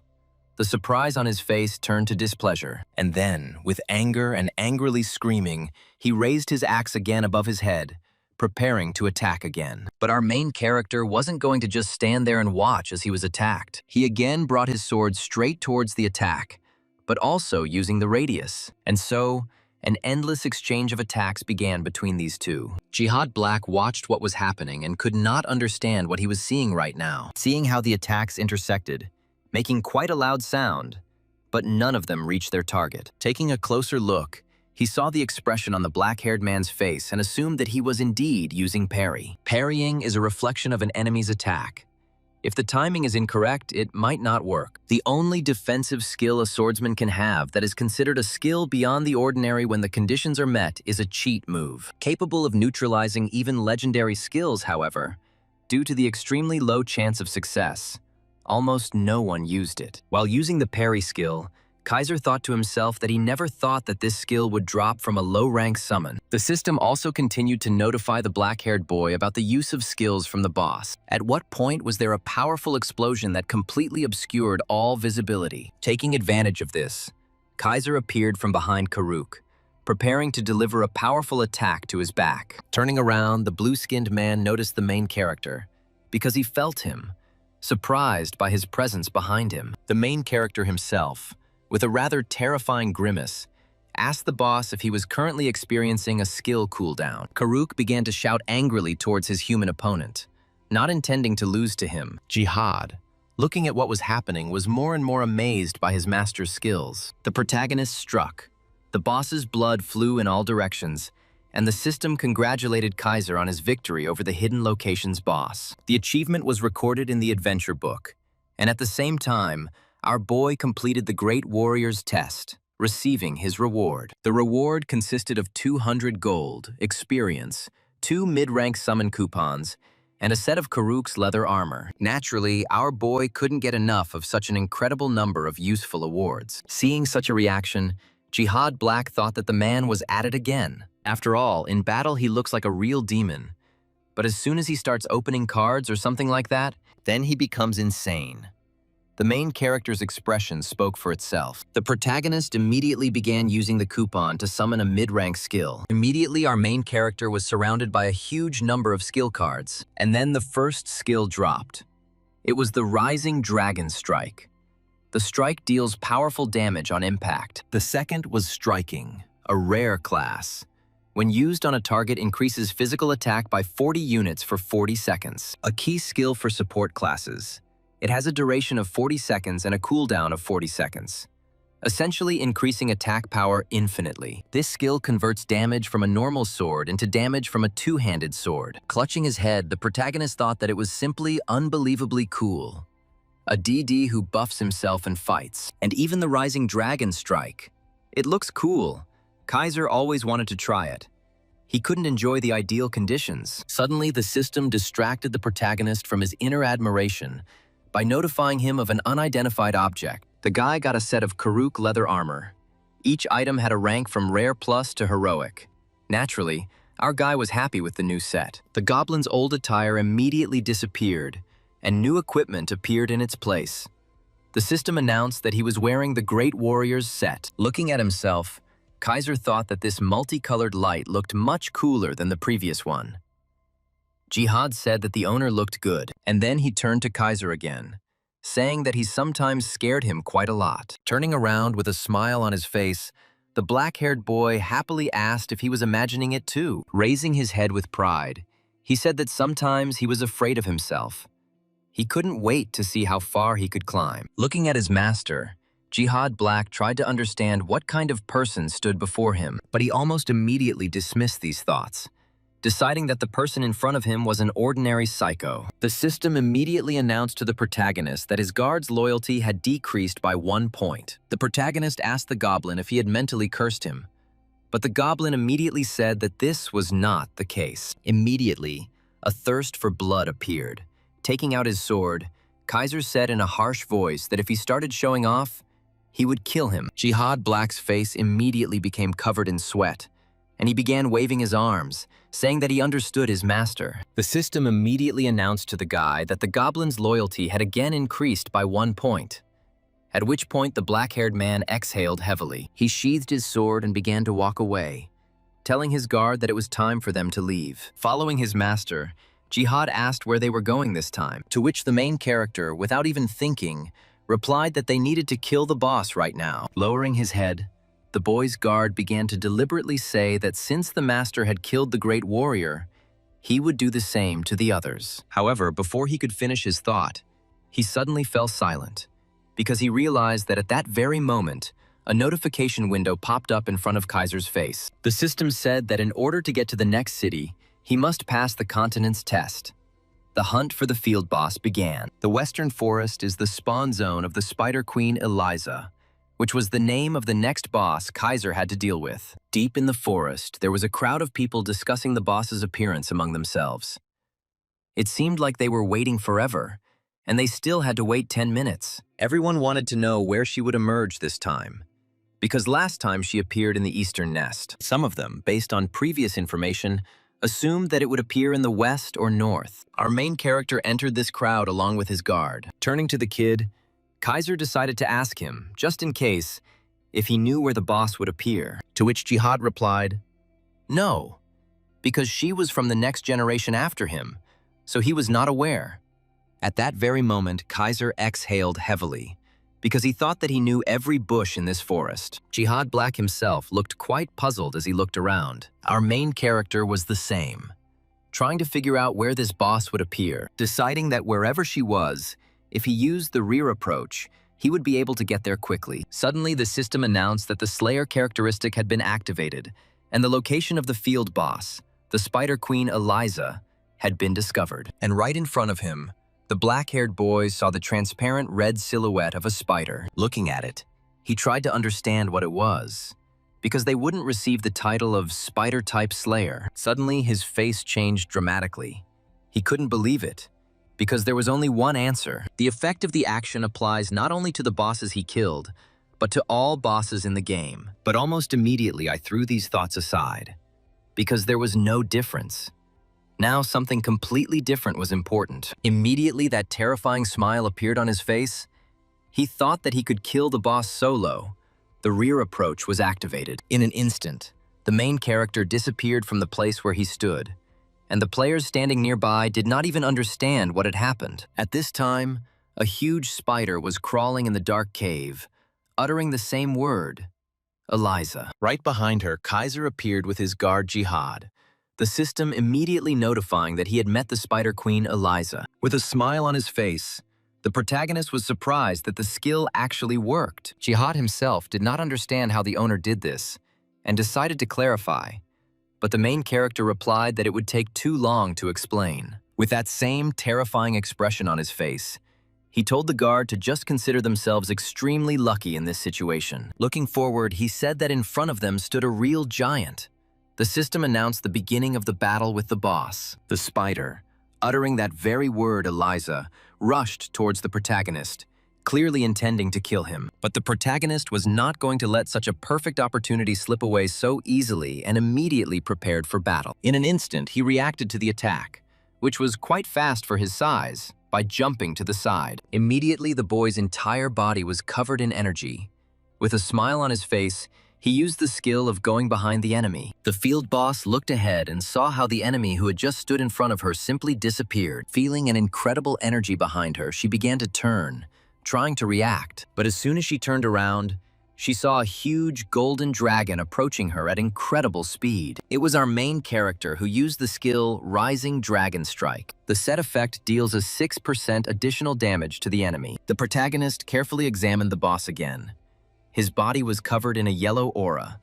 He was going to deal with the boss as soon as possible. With incredible force, he pushed off the ground, rushing towards the boss. Having drawn his blade, the protagonist began to gather energy in order to deliver a powerful attack on his opponent. Eliza herself, in turn, tensed up, seeing such incredible speed, but she couldn't do anything to counter the speed. The black-haired boy delivered several accurate blows. Having flown past the huge boss, Kaiser stopped, even sliding slightly along the ground. But even there, he was not going to stop, rushing towards the spider again, but this time from behind. His eyes glowed yellow as he used his striking skill, and the system notified him of an increase in attack power. Releasing incredible energy, he rushed at full speed straight towards the boss. Eliza's body began to tremble. She was scared, because in this fight she was clearly losing to our main character. Appearing in front of the boss, the main character used the Rising Dragon Strike skill, and a golden dragon immediately appeared in front of the boss. An incredible force struck the boss's skull, and such a loud roar was heard that it seemed as if an earthquake had started. A green liquid burst from the boss's mouth and rushed upwards, accompanied by a painful sound. And then the boss broke through the ground under his own weight, crushing the floor, and a dense stream of wind arose. Watching what was happening, the protagonist's guard did not envy this spider, considering him a poor man, since he had fallen into the hands of such a demon. And now, just a moment later, the main character stood at the head of the lying spider. Opening her eyes, boss spider Eliza saw a not very beautiful picture in front of her, and her face immediately changed to fear. The protagonist standing in front of her gave off a terrifying aura as he said that he had no idea who this Eliza was. And then he raised his fist, clenched his fist, and asked if she would call her when she died. Immediately, the spider began to repeat Lisa, Elisa, over and over again. The main character made the boss tremble with fear, and just a second later, the rather unpleasant sounds of beatings began to be heard throughout the dungeon. Watching this, the protagonist's guard thought that this was too cruel. After all, right before his eyes, the black-haired man dealt blow after blow to the huge spider, not giving it even a second to catch its breath. Suddenly, Guardian Black became thoughtful, starting to repeat the name Lisa in his head, because he had already heard it somewhere. But a moment later, his face changed. He immediately shouted to his master to stop, and naturally, the main character immediately looked towards his guard. The goblin jumped, shouting for his master to stop, repeating this phrase over and over again. The main character didn't understand what had happened, as this goblin rushed right past him at incredible speed, surprising the boy. With tears in his eyes, Black stroked his boss's head, asking her to open her eyes, screaming that it was him. Barely opening his eyes, the huge spider looked at the small, black goblin who was calling her. Realizing that she did not recognize him, the goblin took off his cloak, again asking with tears in his eyes to look at him. At that very moment, the boss's eyes filled with tears. Her tone changed. She was glad to see Black. And so, we are transported back 150 years. He was walking through the forest. Suddenly, he heard some strange sounds that reminded him of words. Looking down, he saw a spider who kept saying Lisa. Naturally, the goblin was surprised by this. Taking it in his arms, he began to examine it from all sides, wondering if such things really existed. After thinking for a bit, the goblin asked the spider happily if she would go with him, to which the spider began to nod its head in the affirmative. The future dungeon boss was delighted with the offer, making joyful sounds. And so, sometime later, the two monsters had already reached the goblin's dwelling. Sitting at the table, Black was scrolling through the word that the spider was saying. He happily remarked that Lisa sounded a bit too simple, suggesting the name Eliza. Hearing such a proposal, the spider could not contain his joy and began to jump, shouting, Lisa! Still with the same smile, the goblin asked not to say Lisa, but to pronounce Eliza. But she insisted on her own. Exhaling, the goblin said that she could do whatever she wanted, but he was still going to call her Eliza. Getting up from the table, he headed towards the door. Taking his cloak, he said that today he would have to go on business alone. The little spider said Lisa again, But the goblin realized that she was asking to go with him. Putting on his cloak, Black said that she couldn't go there because everything there was too dangerous for her. Opening the door, he said that he would be back soon, closing it with a smile on his face. And so, the future boss of the dungeon began to wait for his new friend. However, after that very departure, the Black Goblin never returned. Day gave way to night. The moon gave way to the sun. But he was still not there. And no matter how much the moon rose and the sun set, the man did not return. Thus, 100 years passed. All this time, Eliza faithfully waited for her master. When from the long wait, even the hut began to fall into disrepair, Eliza finally decided to go to the western forest, where she first met her master, repeating to herself, so as not to forget, the name that her master gave her. And so these two, hugging each other, sobbed, not even trying to calm down. After some thought, Kaiser now realized that his guard was the same one who abandoned Eliza. Naturally, the Black Goblin was a little shocked by this assumption. However, he again pressed himself into the spider's body, continuing to sob loudly, just like the boss. The main character, in turn, did not understand why he had been hiding all this time, because not a year, not two, but a whole 150 years had passed. Lowering his gaze, the Kaiser's guard replied that he could not tell his master this, since it was not in his power at the moment. Lost in thought, the protagonist did not understand what his ward meant right now, clearly frowning. However, the Black Goblin, lowering his gaze, apologized. It was hard for him to ignore his master. Seeing such a reaction, the frowning face disappeared. The boy was surprised by the guard's appearance, and then, looking away, he asked what he should do with this now. Because this is a graduation quest, so he can't help but kill her. After some thought, Guardian Black agreed with his master's words. Suddenly, Eliza began to say something in her own language to the monster standing next to her. The little goblin's whole body twitched. He couldn't understand what she was talking about right now. Suddenly, she shouted that no, she couldn't. But the spider stood her ground. Seeing the two arguing, the protagonist intervened, asking them what had happened. Releasing a terrifying aura, the goblin turned to his master, saying that the spider was about to explode. The main character, having heard this, was surprised by what he heard, and even unconsciously asked again.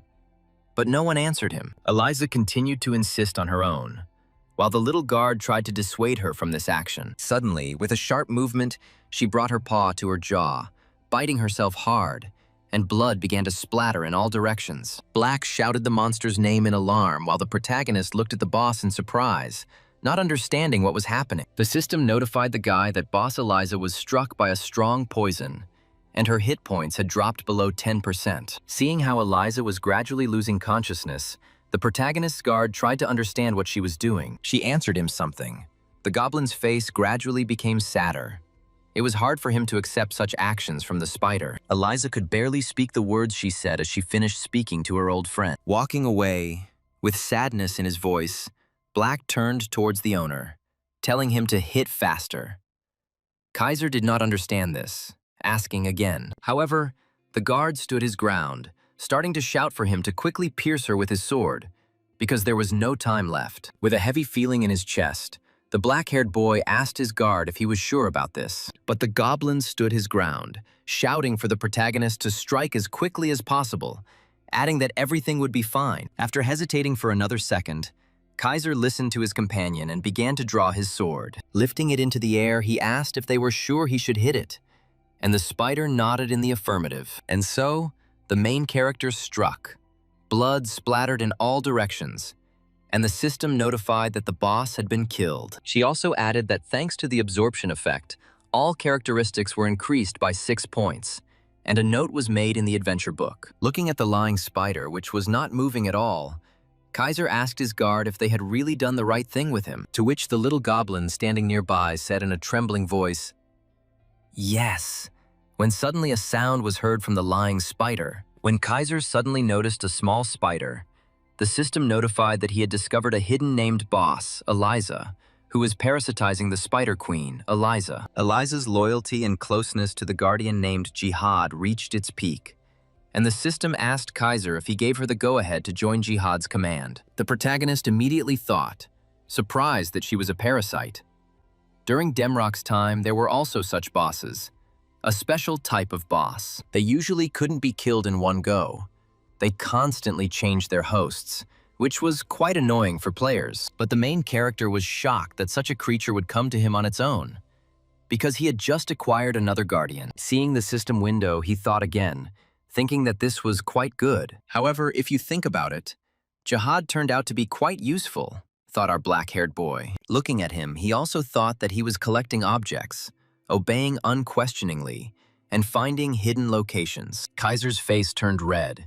He believed that last time he had come across not a guard, but a real treasure. Suddenly, Jihad Black began to sweat as he felt an overwhelming aura behind him. Looking back, he saw his master, deciding, realizing that something bad was about to happen. Suddenly, the spider jumped out of the hands of the black-skinned goblin, surprising him. In 2 leaps, she jumped onto our protagonist's shoulder, surprising him. Having started to tell the main character something in his language, naturally, the boy did not understand her language. However, Jihad intervened here and told the owner that she thanked him. After a short pause, the former dungeon boss continued to tell our main character something. Here, the boy's first guard intervened again, saying that the spider was asking to follow her, thus thanking him. The protagonist was surprised, because he didn't understand what kind of gratitude he would now receive.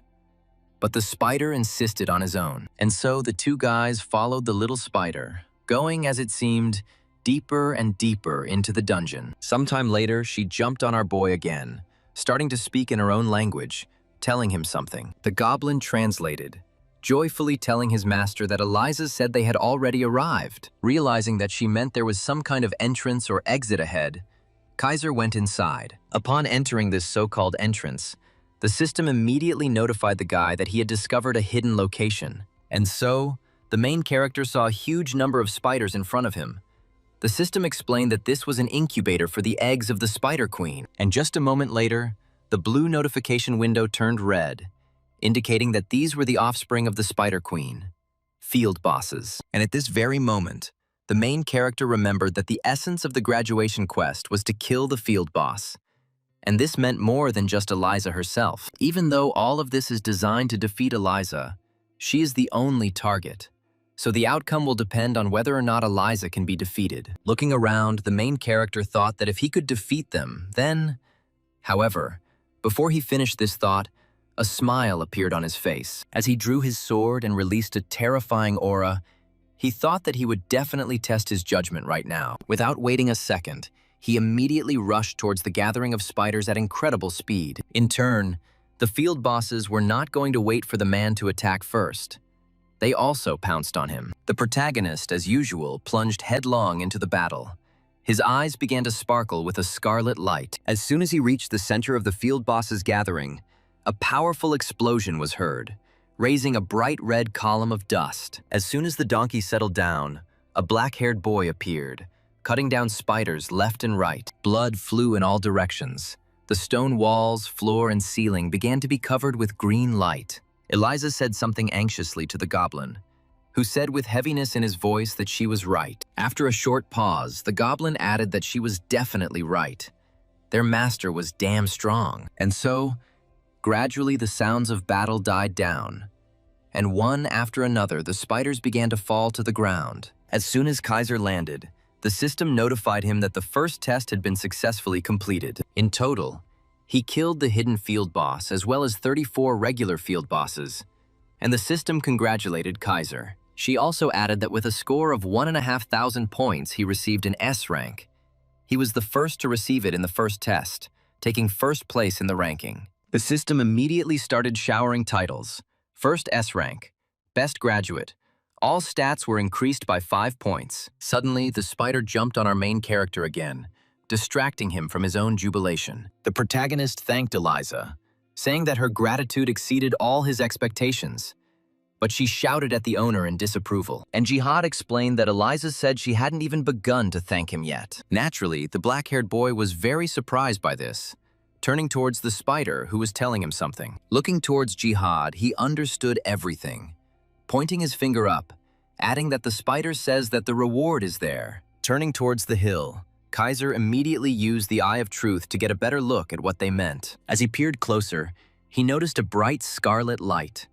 the system notifying him that he had discovered a fragment of fate. As soon as the system notified about this, the main character's face immediately changed. A huge crowd of people gathered near the cave, who came to the conclusion that the spider was hidden here, since this was its last spawning place. One of the men shouted for no one to be nervous, to act strictly according to the plan. Quickly kill Eliza and meet in Brion. The crowd immediately exploded at this speech. Each of these players was determined to win. However, their joy did not last long, as the system notified that the Spider Queen Eliza had been defeated, and the continent's test was complete. They didn't understand who could have killed her if she hadn't appeared yet, deciding that some guild had entered before them. Suddenly, one of the men shouted for everyone to look, because the real-time rating had just been updated. With a trembling voice, the boy said that the top player's recent achievements included killing the Spider Queen Eliza. Everyone immediately started shouting for the guy to look at the nickname quickly, deciding that it was some kind of cheater. The guy answered the crowd that the nickname was Kaiser. At this time, the main character had already reached the redstone itself and took it in his hands. He said out loud that with the help of this fragment, he would receive the class quest, Legacy of Destiny. Black congratulated the owner, shouting that now he was no longer unemployed, he would become a real adventurer. However, the main character was in no hurry to rejoice. Having fallen to the ground, he became lost in thought, completely immersed in himself. The black-skinned goblin didn't understand why his master was so sour, so he asked him about it. After thinking, Kaiser said that he had some kind of bad feeling. But Black did not understand because the owner received such an incredible reward. The reward for the quest was the relic of Kaziar. Kaiser was in shock. The guard shouted that it was a relic and that he would finally have one like the other top players. But the main character shouted back at the guard. After all, the risk of failure was high. The quest would disappear, and the class would be cancelled.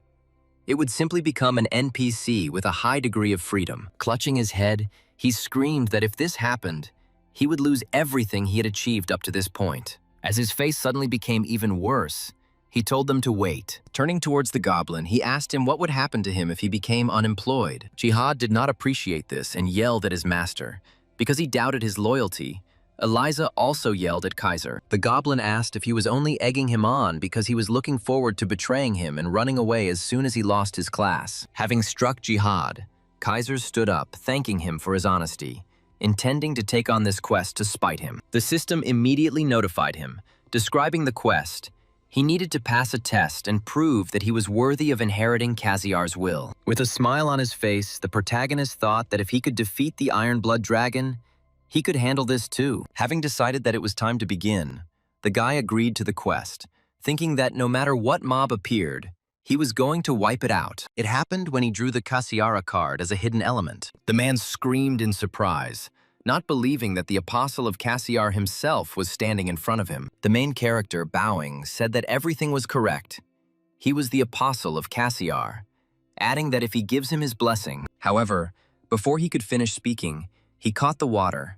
The man opposite him poured and splashed the water on the boy.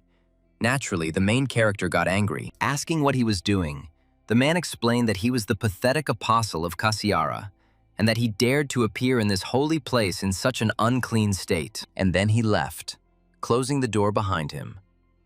Kaiser continued to shout for him to give him the reward, but there was no talk of any reward. Turning around, Kaiser began to leave, deciding that Kaziar had robbed them all.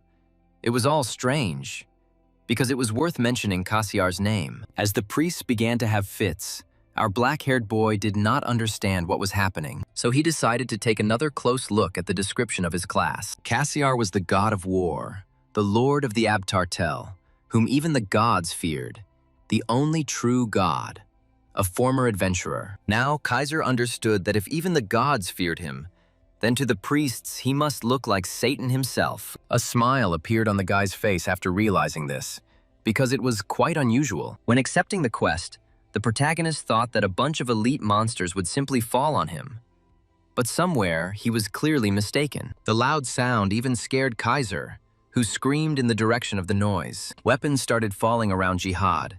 He didn't understand what was happening and why weapons were falling straight from the sky. Suddenly, he pointed his finger, shouting to the owner to look straight ahead, because something was clearly about to start. The system announced that the god of war, Cassiar, was awakening from the seal, and Kaiser had to hold out for 5 minutes. Naturally, the protagonist didn't immediately believe the system window until he reread the notification, greatly surprised by this turn of events, thinking that it was not an elite or mythical might, but the god himself who decided to appear.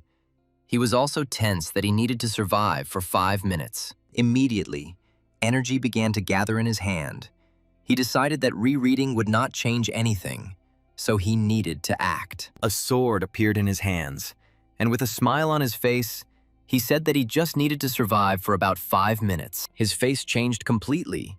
Kaiser shouted that this task was as easy as pie. He immediately looked at his opponent, seeing a truly terrifying look. A strange feeling ran through the protagonist's entire body, and beads of sweat appeared on his face. Looking at the body, he did not understand what it was, deciding that it was intimidation, because his body refused to move. He thought about the feeling, like his whole body was bound in chains. At this time, Cassiar was approaching him.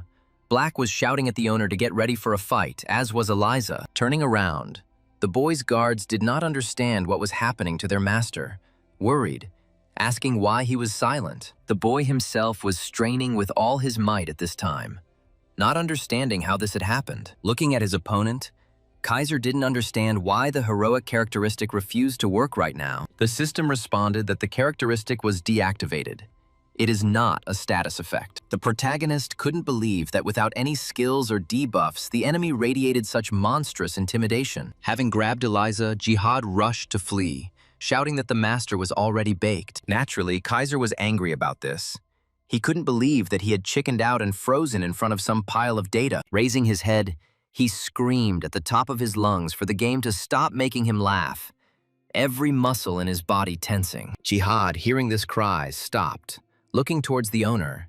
Even the boss who appeared was surprised by this. This time, our protagonist's face changed, and he waved his sword and pointed towards the black-haired opponent. Smiling, he said that he had told so much crap in this life, so he didn't even think about being scared. Approaching, Jihad pointed to the owner's legs, saying that for someone so fearless, his legs were shaking too much. Kaiser turned to the guard and yelled at him to shut up, as he was just trying to look cool. Jihad smiled and wished his master luck, and then, turning again to the god of war, Kaiser said that the skills he received from him were very useful to him, adding with a condemning cry that the penalty for failing this quest was too absurd. Our hero began waving his sword in displeasure and continued shouting that taking away everything because of one failure was complete nonsense. Kaiser showed no sign of stopping his dissatisfied shouts as the god of war looked at him with a puzzled expression. And then Kaiser started crying, asking the long-haired man if he knew how hard it was for him to get these things from him. Jihad turned to Eliza, saying that their master had completely gone crazy. The short-haired man continued, sobbing, to say that he had only just received normal skills and clothes, thinking that he would heal. But here Jihad interrupted him, yelling at the owner because he was talking to himself. By raising one finger, Kaiser indicated to the goblin that he only had 1 minute left to hold out. Realizing this, the goblin immediately gave a thumbs up, because he thought that his master had gone crazy.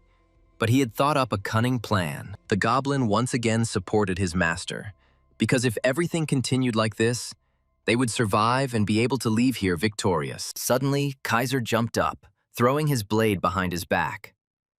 Jihad screamed, not understanding what his master was doing. The boy thought to himself that he needed to wait until he let his guard down, and then use the rear flank approach. Gritting his teeth, he thought that if he could defeat him, he could get a hidden reward. So as soon as he jumped, he waited until the very last moment to use the rear approach. At that moment, a smile appeared on the face of the god of war, Cassiar. Turning sharply, he grabbed our protagonist by the neck and began to squeeze it. Our hero didn't understand why the skill didn't work. It was hard for him to accept it. However, it was too late to understand anything because our hero was slammed into the ground, and it seemed that the entire dungeon would collapse from this blow. The boy's guard couldn't believe his eyes, and he screamed anxiously, calling for his master. Eliza also screamed anxiously. As soon as the dust settled, Kaiser's face was revealed to be covered in blood and he was unconscious. Guardian Jihad did not understand what to do. He was so shocked that he could not even move, continuing to anxiously call out to his master, who lay motionless on the ground. The boy himself thought to himself that he always had damn bad luck, not believing that he would now lose everything that he had achieved with such difficulty. At that moment, a sinister grin appeared on the God of War's face. He raised his other hand into the air, and Kaiser realized that he was preparing to deliver a powerful blow. It was hard for him to accept the fact of defeat, but there was nothing else left. So he closed his eyes, clenching his teeth, but he felt his collar being touched. And when he opened it, he saw Kaziar straightening his clothes, and then he moved on to his face, starting to pull at his cheeks and ears. The main character screamed about being ticklish, laughing loudly, while the God of War was sitting on him and tickling him. At some point, the long-haired man stopped doing this, looking at the guy's face, pouring it on his lips. The Kaiser immediately raised his hand, shouting what he was up to and why he stuck out his tongue while thinking something dirty. Jihad, in turn, joyfully shouted to the master that the God of War had recognized them. The protagonist did not understand this, and the guard explained that for Kaziar, sticking out his tongue meant acknowledging his enemy. Looking back at the man sitting on him, he saw a smile.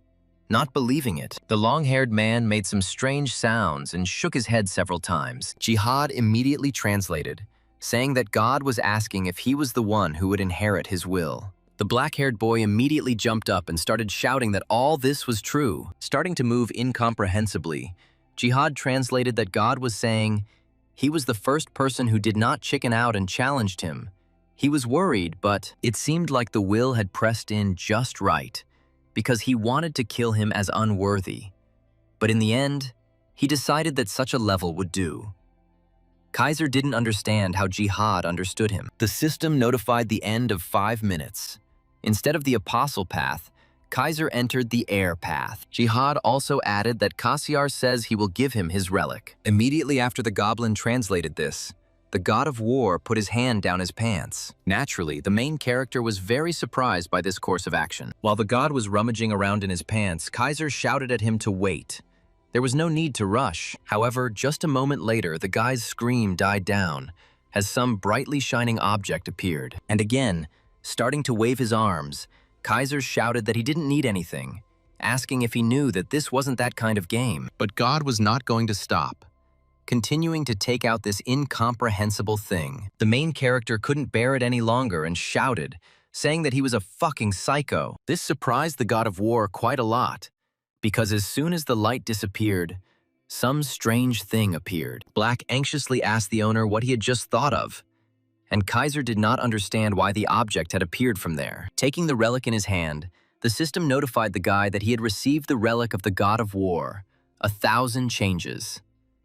Kaiser was not particularly happy with the reward. While the god was waving his hand, the main character did not understand why he received a cool reward, and his soul felt so lousy. Jihad translated, saying that God says the time is up, asking those to get out as quickly as possible. Immediately, a bright light appeared beneath our heroes, reminiscent of some kind of magic circle. And just a second later, with incomprehensible screams, our heroes began to fall into it. Jihad, falling, screamed at his master to save him and Eliza, while Kaiser himself did not understand what was happening. At this time, there was a real deathly silence around the stone structure. It was until the very appearance of our heroes, who emerged from the magic circle with a loud cry. Having fallen, the Kaiser's guards could not get up, saying that they were going to vomit. The system explained that they had arrived in the second city of the main continent, the City of Promises, Brian. Kaiser was glad that they hadn't been thrown into some wilderness. Suddenly, he heard some sound. It was words. He immediately paid attention to it. Turning around, he saw an old man who was saying that although this was before the day of prophecy, fate was still contained in this. The protagonist's guard immediately warned the boy to be careful, as this old man emanated a terrifying aura. The Kaiser immediately jumped up, drew his sword, and prepared for battle. As soon as the gray-haired old man saw the blade, he immediately fell to the ground and bowed. Having said that he was waiting for them, the heir who accepted the will of that very one, introducing himself as Gamillion Adrian, who had served the royal family since the beginning of time, he waited for this moment. Jihad immediately shouted that he knew he was not simple, Kaiser was angry at the guard because he thought something completely different. The system announced the start of a class quest. Kaiser needed to hear about the erased history of humanity. If successful, a section of the main story would open. 1 billion users have been playing Godos for a year and a half since the open beta test. Even the Adventure King Barian, who has completed almost all the existing quests. After a year of fruitless searching, I declared that there is no main plot in this game. I think our main character. He couldn't believe that the story would appear here, and Adrian said that since he was here, it meant he had already met Mr. Cassiar. The old man asked to be allowed to tell him a story that the heir was obliged to know, and after thinking a little, the Kaiser gave his consent. And so, the story began in the year 1405. Humanity was completely different, possessing great potential in all areas. Their power was so great that they occupied one of the 5 great thrones of the world. And just when they had established themselves as the masters of the throne, they invaded, the despicable creatures who now rule the aliens as if they were their servants, those who are now called gods. Jihad was surprised, still screaming in surprise. Could it really be that the gods were really enemies? But Kaiser shut him up, asking him to be quiet and let him concentrate. The gods, fleeing after Ragnarok, the great war in which all the divine worlds perished, desired to capture Abrartel, and a long battle began to defend their home. In that war, 1/3 of all of Abtartel was destroyed. But the tide of the brutal battle turned. Only one man, the god of war Cassiar, entered into battle against the enemies. He crushed 4 gods of mythical rank, and they believed that victory was near until it burst out of the ground. Another race, born from the accumulated anger of fallen gods and peoples, impenetrable darkness, an abyss. Both gods and humans began to succumb to the influence of the abyss, returning in the form of monsters. It was like a living hell. The whole world was in danger of being swallowed up. When the danger became common, the warring gods and people imprisoned a tormented nurse to avoid death. In other words, the condition was to give all the people to the rulers as an offering. As a result, the great humanity, having lost its potential, became only weak slaves under the power of the gods, and Lord Cassiar was immediately sealed. And the gods began to use even them, the aliens. As soon as they get into their world, they plunge them into the abyss, destroying their true essence. Turning the puppets into his apostles, the Kaiser was naturally very surprised by this, wanting to say, however, the guard interrupted him, telling the owner to be silent and let him concentrate. Having hit the guard on the head for his insolence, Kaiser now understood how it all started. At this time, Jihad, looking towards Kaiser, thought that he was annoying him too much. The protagonist thought to himself that this is how things turned out after he couldn't choose a shooting range. Kaiser remained in the status of an adventurer, and not the apostle. Having defeated the dragon, he received the Eye of Truth, and this ultimately led to the inevitable meeting with Cassiar. He believed that this was fate. Thinking about the difference between him and the ordinary players who started with the potential of apostles, there was a difference from the very start. The old man interrupted the boy's thoughts, saying that they had waited for almost 1,000 years, enduring until this moment when the prophesied heir would appear. Looking at his hand, the protagonist couldn't understand what this feeling of euphoria was in his chest right now. After all, they were waiting for him. He was the only player with the main quest. He believed that this path was laid out especially for him. Covering his face, he thought he was making history again by saying that being so cool was also a problem. The system began to notify the protagonist, having finished, that the main plot had been activated, and a section of the main quest had been created. The old man explained that now the boy must collect the fragments of fate. There are 10 of them in total. The boy already had one. The boy was surprised to himself, wondering if this was really the same one he had received from Eliza. The old man explained that after those bitter negotiations, Mr. Cassiar was instantly sealed, losing the ability to appear in this world. Just before his imprisonment, he took the last risk for the sake of humanity. Gathering all his strength, he extracted what was fundamental. However, due to the power of the seal, the artifact was scattered in pieces across the world. Only a completed destiny can reach it.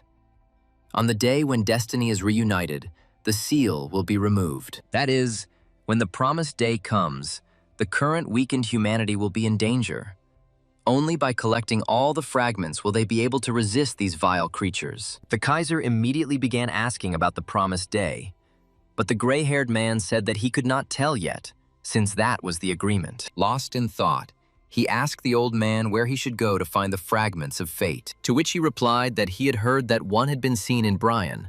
But first, Mr. Cassiar had asked for one favor for his heir. Thinking that Cassiar was a handsome guy, the main character, "What is this?" He was happy with this news, to which the old man, with a smile on his face, asked to exterminate the monsters. After a pause, added that about 1,000 would be enough. Naturally, the main character was surprised, asked again, and thought to himself that he had misheard. However, before the old man answered, the system notified the guy about the extermination of 1,000 creatures. The quest could not be refused. In addition, the system gave a limit of 60 hours, and in case of failure, the class quest would be deleted, and the class would be cancelled. The main character was angry, because it was the same thing every time. But the old man explained that this quest must have a deeper meaning. Gritting his teeth, Kaiser thought that Cassiar was the type from whom you could expect anything. He didn't understand what to do, because in order to make it in 60 hours, he needed to kill one monster every 3 minutes. The old man, in turn, clenched his fist and wished the guy good luck, but the main character immediately interrupted him with a shout, asking where the monsters were found here. But the old man didn't answer. Turning around and starting to run away, Kaiser thought that his affairs were bad. After all, the creatures in Brian are stronger than in Raven, and he needs to kill 1,000 of them before he even has time to get used to it. His thoughts were interrupted by Jihad, who asked the owner why he had hidden that thing. The guy did not understand what they were talking about and asked again, and the goblin explained that he was talking about a curiosity, long, thick, and strong, which Cassiar took out of his pants. The Kaiser immediately shouted that this was 1,000 changes, asking never to describe this thing like that again. Exhaling heavily, the protagonist grabbed it tighter, deciding that he would just test what this thing was capable of. Looking at the characteristics, the black-haired man was surprised that it was of mythical rank. It was the first time he had seen such a thing. In 3 years in Demrock and all the time in Godos, he had never even heard of ranks higher than legendary. He exhaled heavily, swallowed his saliva, and began to think. Opening the system window, he thought it was time to explore what it was capable of. This thing could absorb weapons and take their shape. The system also added that the user's level was too low to utilize the full power, adjusting the weapon's abilities to Kaiser's liking. Lost in thought, the black-haired man said that it was some kind of growing artifact, focusing on the words about absorbing weapons. And so some time passed, and he went to the forest of bad rocks. There were people inside. One of the men was aiming an arrow from his bow. The arrow flew past after being fired at a huge, muscular green creature. However, it attracted the green thug's attention, causing him to turn in the direction of the shot. The man was scared, because the green-skinned one noticed him. A drop of sweat ran down his face. As soon as the monster noticed the man, his expression immediately changed and he began to scream angrily, approaching the man. Suddenly, a powerful attack flew right into the back of his head. A powerful explosion was heard, raising flames. The monster grabbed its head, starting to extinguish its body, which had been damaged during the attack. It was the mage who attacked the monster.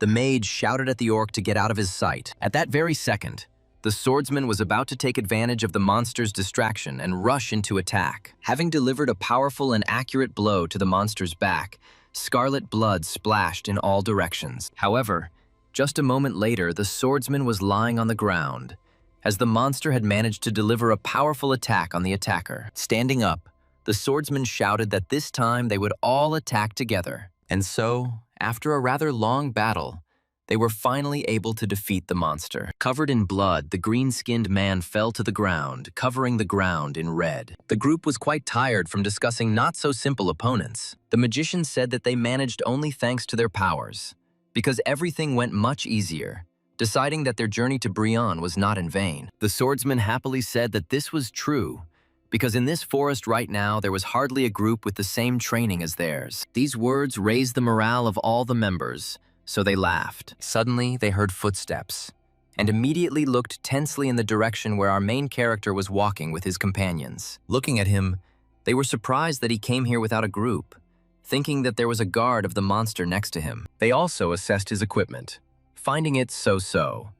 And after a short pause, they called Kaiser. Approaching him with satisfied faces, they asked if he was really alone here. The protagonist turned to them, examining each member of the group. He answered with a satisfied smile that, yes, because he doesn't have a girlfriend yet to go out with him. After this answer, there was silence, and gradually smiles began to appear on the men's faces. And just a second later, the entire group of men laughed loudly at this answer, considering the guy a joker. They were discussing that there was a noob in front of them who had gotten separated from his group and wandered here, and they were also amused by the club in his hands. Suddenly, the main character felt a mob approaching.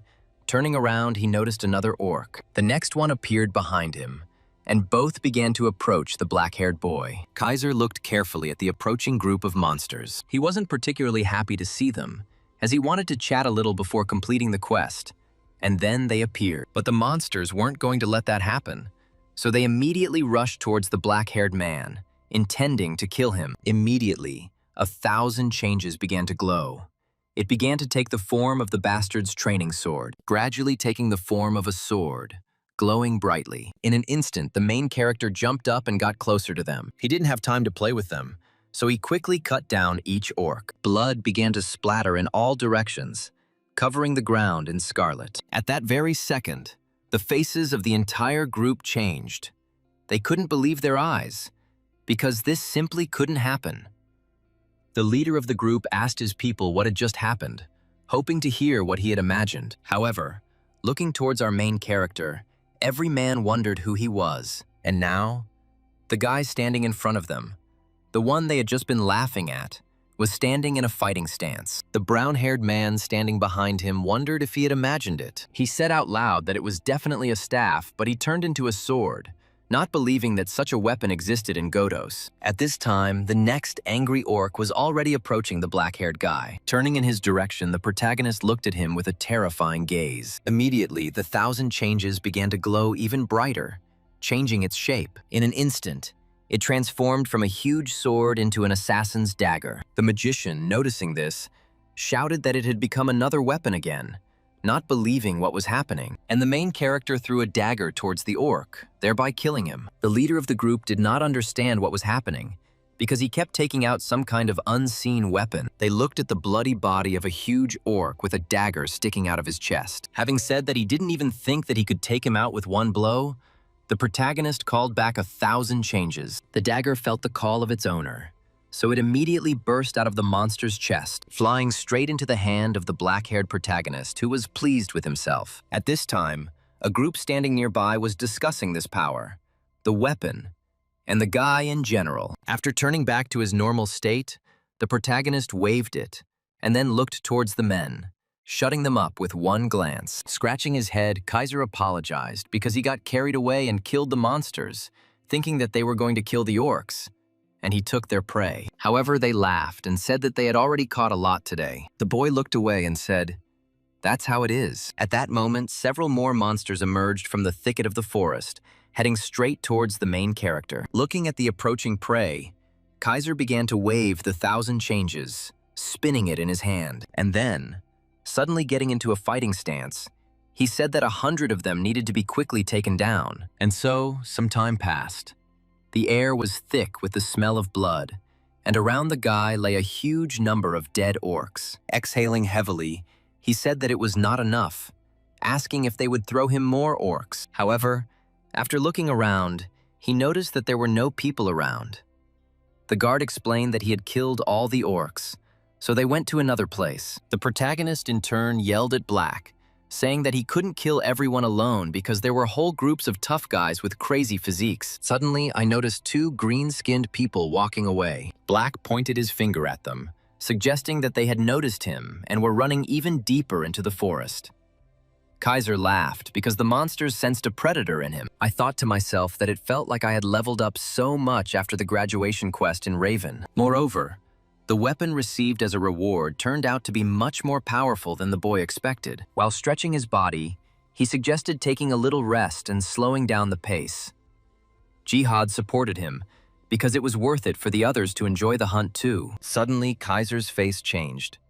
He didn't understand why he had to share his spoils. At that very second, 1,000 changes began to transform into Raven's black spear. As he charged, he shouted that he would try to graduate with an S rank. Immediately after these words, he began to cut down the orcs left and right, not giving them a chance to escape. He had no intention of leaving anyone behind after killing every creature he encountered here. And then, at some point, the counter reached 127, and just a moment later, the number of killed monsters reached 162, and then 208. A few minutes later, the number of monsters killed reached 249. The orcs had already started to run away as fast as they could after the main character, but he had no intention of stopping, continuing to chop them down. Now the orcs were not making angry roars, but rather roars of requests to be left alone. Suddenly, the main character's body stopped. He felt a wild heaviness. This meant the end of the session. 3 minutes remained. The black-haired man said with heaviness that was apparently all for today. Hearing these words, it seemed as if the orc breathed a sigh of relief. Suddenly, the main character rushed towards him again, shouting that he needed to quickly kill another one to make it exactly 250. But he was stopped by the activation of the Eye of Truth. The guy's eyes began to glow with a bright yellow light. He stopped and wondered what was going on. Black fell next to him, who, having stood up, began to shout at the owner that he was completely restless, asking him to stand for at least a minute. But the protagonist interrupted him, pointing into the distance, asking if he saw a red light on the rock. The protagonist's guard began to peer carefully into the distance, where the owner was pointing. However, no matter how hard he tried, he said that he saw absolutely nothing there. Having said that if it glows, it means there is something important there, the boy began to climb the rock. And so, having reached the top, Black noticed, asking what it was all about. Touching it, the protagonist thought that for the first time in a long time, the Eye of Truth had worked. He was sure that there was something there. At some point, you even begin to hope that there might be a shard of truth there. But as soon as he touched it, he felt a wild pain and immediately threw his hand back with a dissatisfied cry. The system announced that he had found a hidden clue that was entered into the adventure book and would find a quest item. Taking the object in his hand, the protagonist saw the name, Ominous Energy, saying out loud that such energy emanated from his guardian from a distance, which Black was not happy about. At that very second, a notification window appeared, saying that there were 10 seconds left until the end of the session, which the guy was not happy about. The guard started shouting, asking what the problem was if the owner left. It was him and Eliza, but the goblin didn't have time to finish his thought because he also began to be transported. The system notified that Eliza and Jihad Black had been transported to the guard room. The little goblin found himself in the center of the forest, immediately looking around. The guard room, the waiting place for the guards. According to the rules, each guard is allocated one room, where they can remain calmly and in complete safety until the owner returns. Black thought that this was only the second time he had entered the guard's room, so it was still unusual for him too. Suddenly, he said that they met for the first time in 150 years. And before he even had time to ask how she was, he began to worry about her even more. Tears appeared on his face. He did not understand when the owner would return, because he wanted to cuddle the spider again. He was screaming that he wanted to sleep next to her, to hug soft Eliza, when suddenly he noticed a house standing in front of him. As he got closer, he couldn't tell if this had ever been there before, deciding that the building looked exactly like the one where he had once lived. Opening the door, he still wondered how this house had ended up here, because even nostalgia had overcome him. He decided to look inside, remembering his past. But as soon as I opened the door, I was very surprised because there was a small spider sitting on the table. At this point, the tears disappeared from the goblin's face and a joyful smile appeared. Exactly the same smile appeared on the face of the spider Eliza. And so, our main character climbed out of the capsule, starting to stretch and warm up his body in real life. He hoped until the very end that he would be able to reach 250 carcasses. But he did not make it. Suddenly, I felt a pleasant smell and immediately paid attention to it. As he left the room, he noticed his little sister sitting at the table, eating. He immediately came up to her and made a sweet face, calling her sister good, but she immediately told him to go away. She was not going to share with him. There was a smile on the black-haired older brother's face. Having shouted that 1,000 changes had turned into steel sticks, He rushed towards the plate. However, the little sister managed to block this attack, preventing it from hitting her food.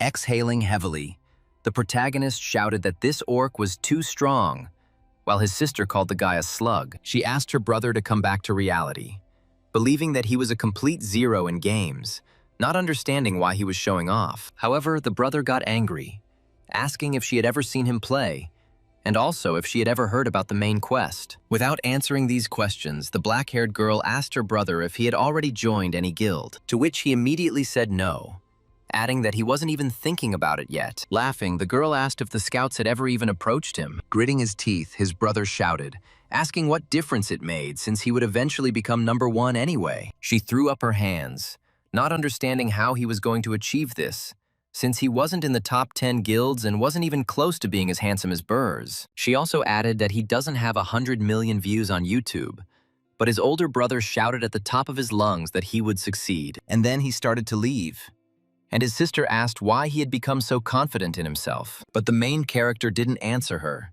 continuing to walk away. Suddenly, turning sharply, he still managed to grab some food, which angered his little sister. And so, sometime later, the boy was already sitting at the computer. He couldn't believe that she dared to provoke him.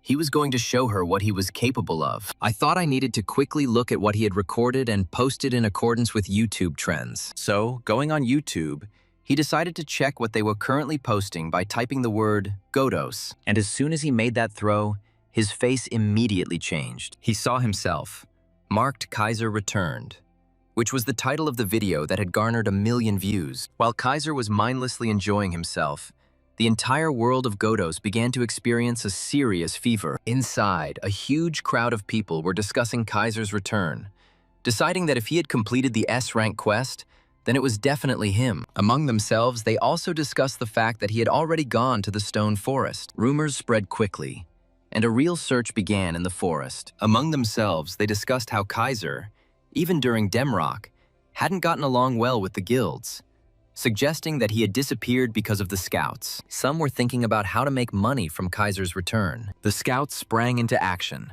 The guild leaders couldn't believe that the boy had turned down all the offers. When discussing Godos without a guild, you quickly hit a ceiling, not understanding what the guy is thinking. The leader of the Hero Guild said that Kaiser decided to challenge all the guilds at once. The main character was shocked by the flow of such a huge amount of information about him. The more he read, the more he did not understand when he managed to say that he despised guilds. Although, if you think about it, there was some truth to it.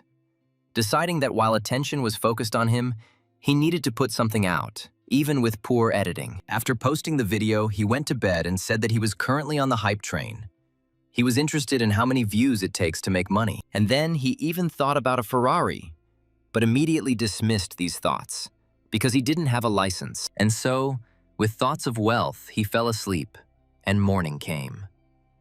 Standing up, he immediately grabbed the phone with trembling hands and started going on YouTube. But as soon as I logged in, I couldn't believe it, because the channel had almost 800,000 subscribers, and the video had garnered almost 4 million views. He couldn't believe it was his channel, because the comments, views, and subscribers kept coming. At that very moment, a satisfied grin appeared on his face, and then he started laughing out loud, shouting at his sister to see how popular he was. However, as soon as he jumped out of the room, he immediately received a ladle to the forehead. The mother asked her son with displeasure what all the noise was about so early in the morning, ordering him to quickly go to the table. Holding his head, he asked where Hyun-ah was, to which she replied that it was Friday, so she was at school. Still scratching his head, he went off to the side, his mother shouting, asking if he would eat. But the guy replied that he would eat later, having bought his mother some beef. Before he could even get out of bed, the protagonist sat back down in the capsule and entered the game. He couldn't stop being happy and decided that he needed to post another video, because that way, he could reach the world level. The system notified that the loyalty level of the Jihad Guardian had increased, causing Guardian Eliza to awaken. At that very second, Jihad Black emerged from the portal, happy to see his master. The protagonist again noticed the goblin's insolent behavior, but he said that they were his own. Kaiser noticed that he had changed, and the goblin was glad to hear such words from his master. He also noticed that Eliza had changed color, and that some kind of necklace had appeared on her neck. Black explained that when they were in the guard room, Eliza's body suddenly glowed and changed color, and she was wearing her favorite necklace, which they found in the guard room. The main character did not understand why they ended up in the same room, nor how they were able to find some necklace there. Scratching Eliza, Jihad said that this was apparently a gift for the spider's good behavior. The protagonist did not understand how this worthless goblin standing in front of him could influence Eliza. Suddenly, he heard human screams that they had found Kaiser. Immediately, a huge crowd came running to the cry. They discussed the guy standing in front of him, as well as his worthless guard. Our boy wasn't going to answer them. He turned around and was about to leave. After all, recruitment into various guilds immediately began. Everyone wanted to get him, promising the best conditions. Seeing the protagonist's disinterest, they immediately surrounded him, not intending to let him escape. The guard didn't understand what was happening, and the main character himself wasn't happy with such popularity. With a smile on his face, he said that it seemed he couldn't escape his popularity. He asked if they had never seen celebrities before, saying that he would take a photo with each one in turn. However, the crowd was not so inclined. They were shouting that the guy was not yet of a very high level. They were going to grab him. The black-haired boy exhaled heavily and thought that it hadn't worked. Immediately, 1,000 changes began to shine, transforming into a silver shield. Taking a fighting stance, Kaiser shouted that the photographs would apparently not work, and then he threw it behind his back, gritting his teeth, realizing that time was against him. Shouting that he had the right to use his form, he waved his shield at the approaching crowd.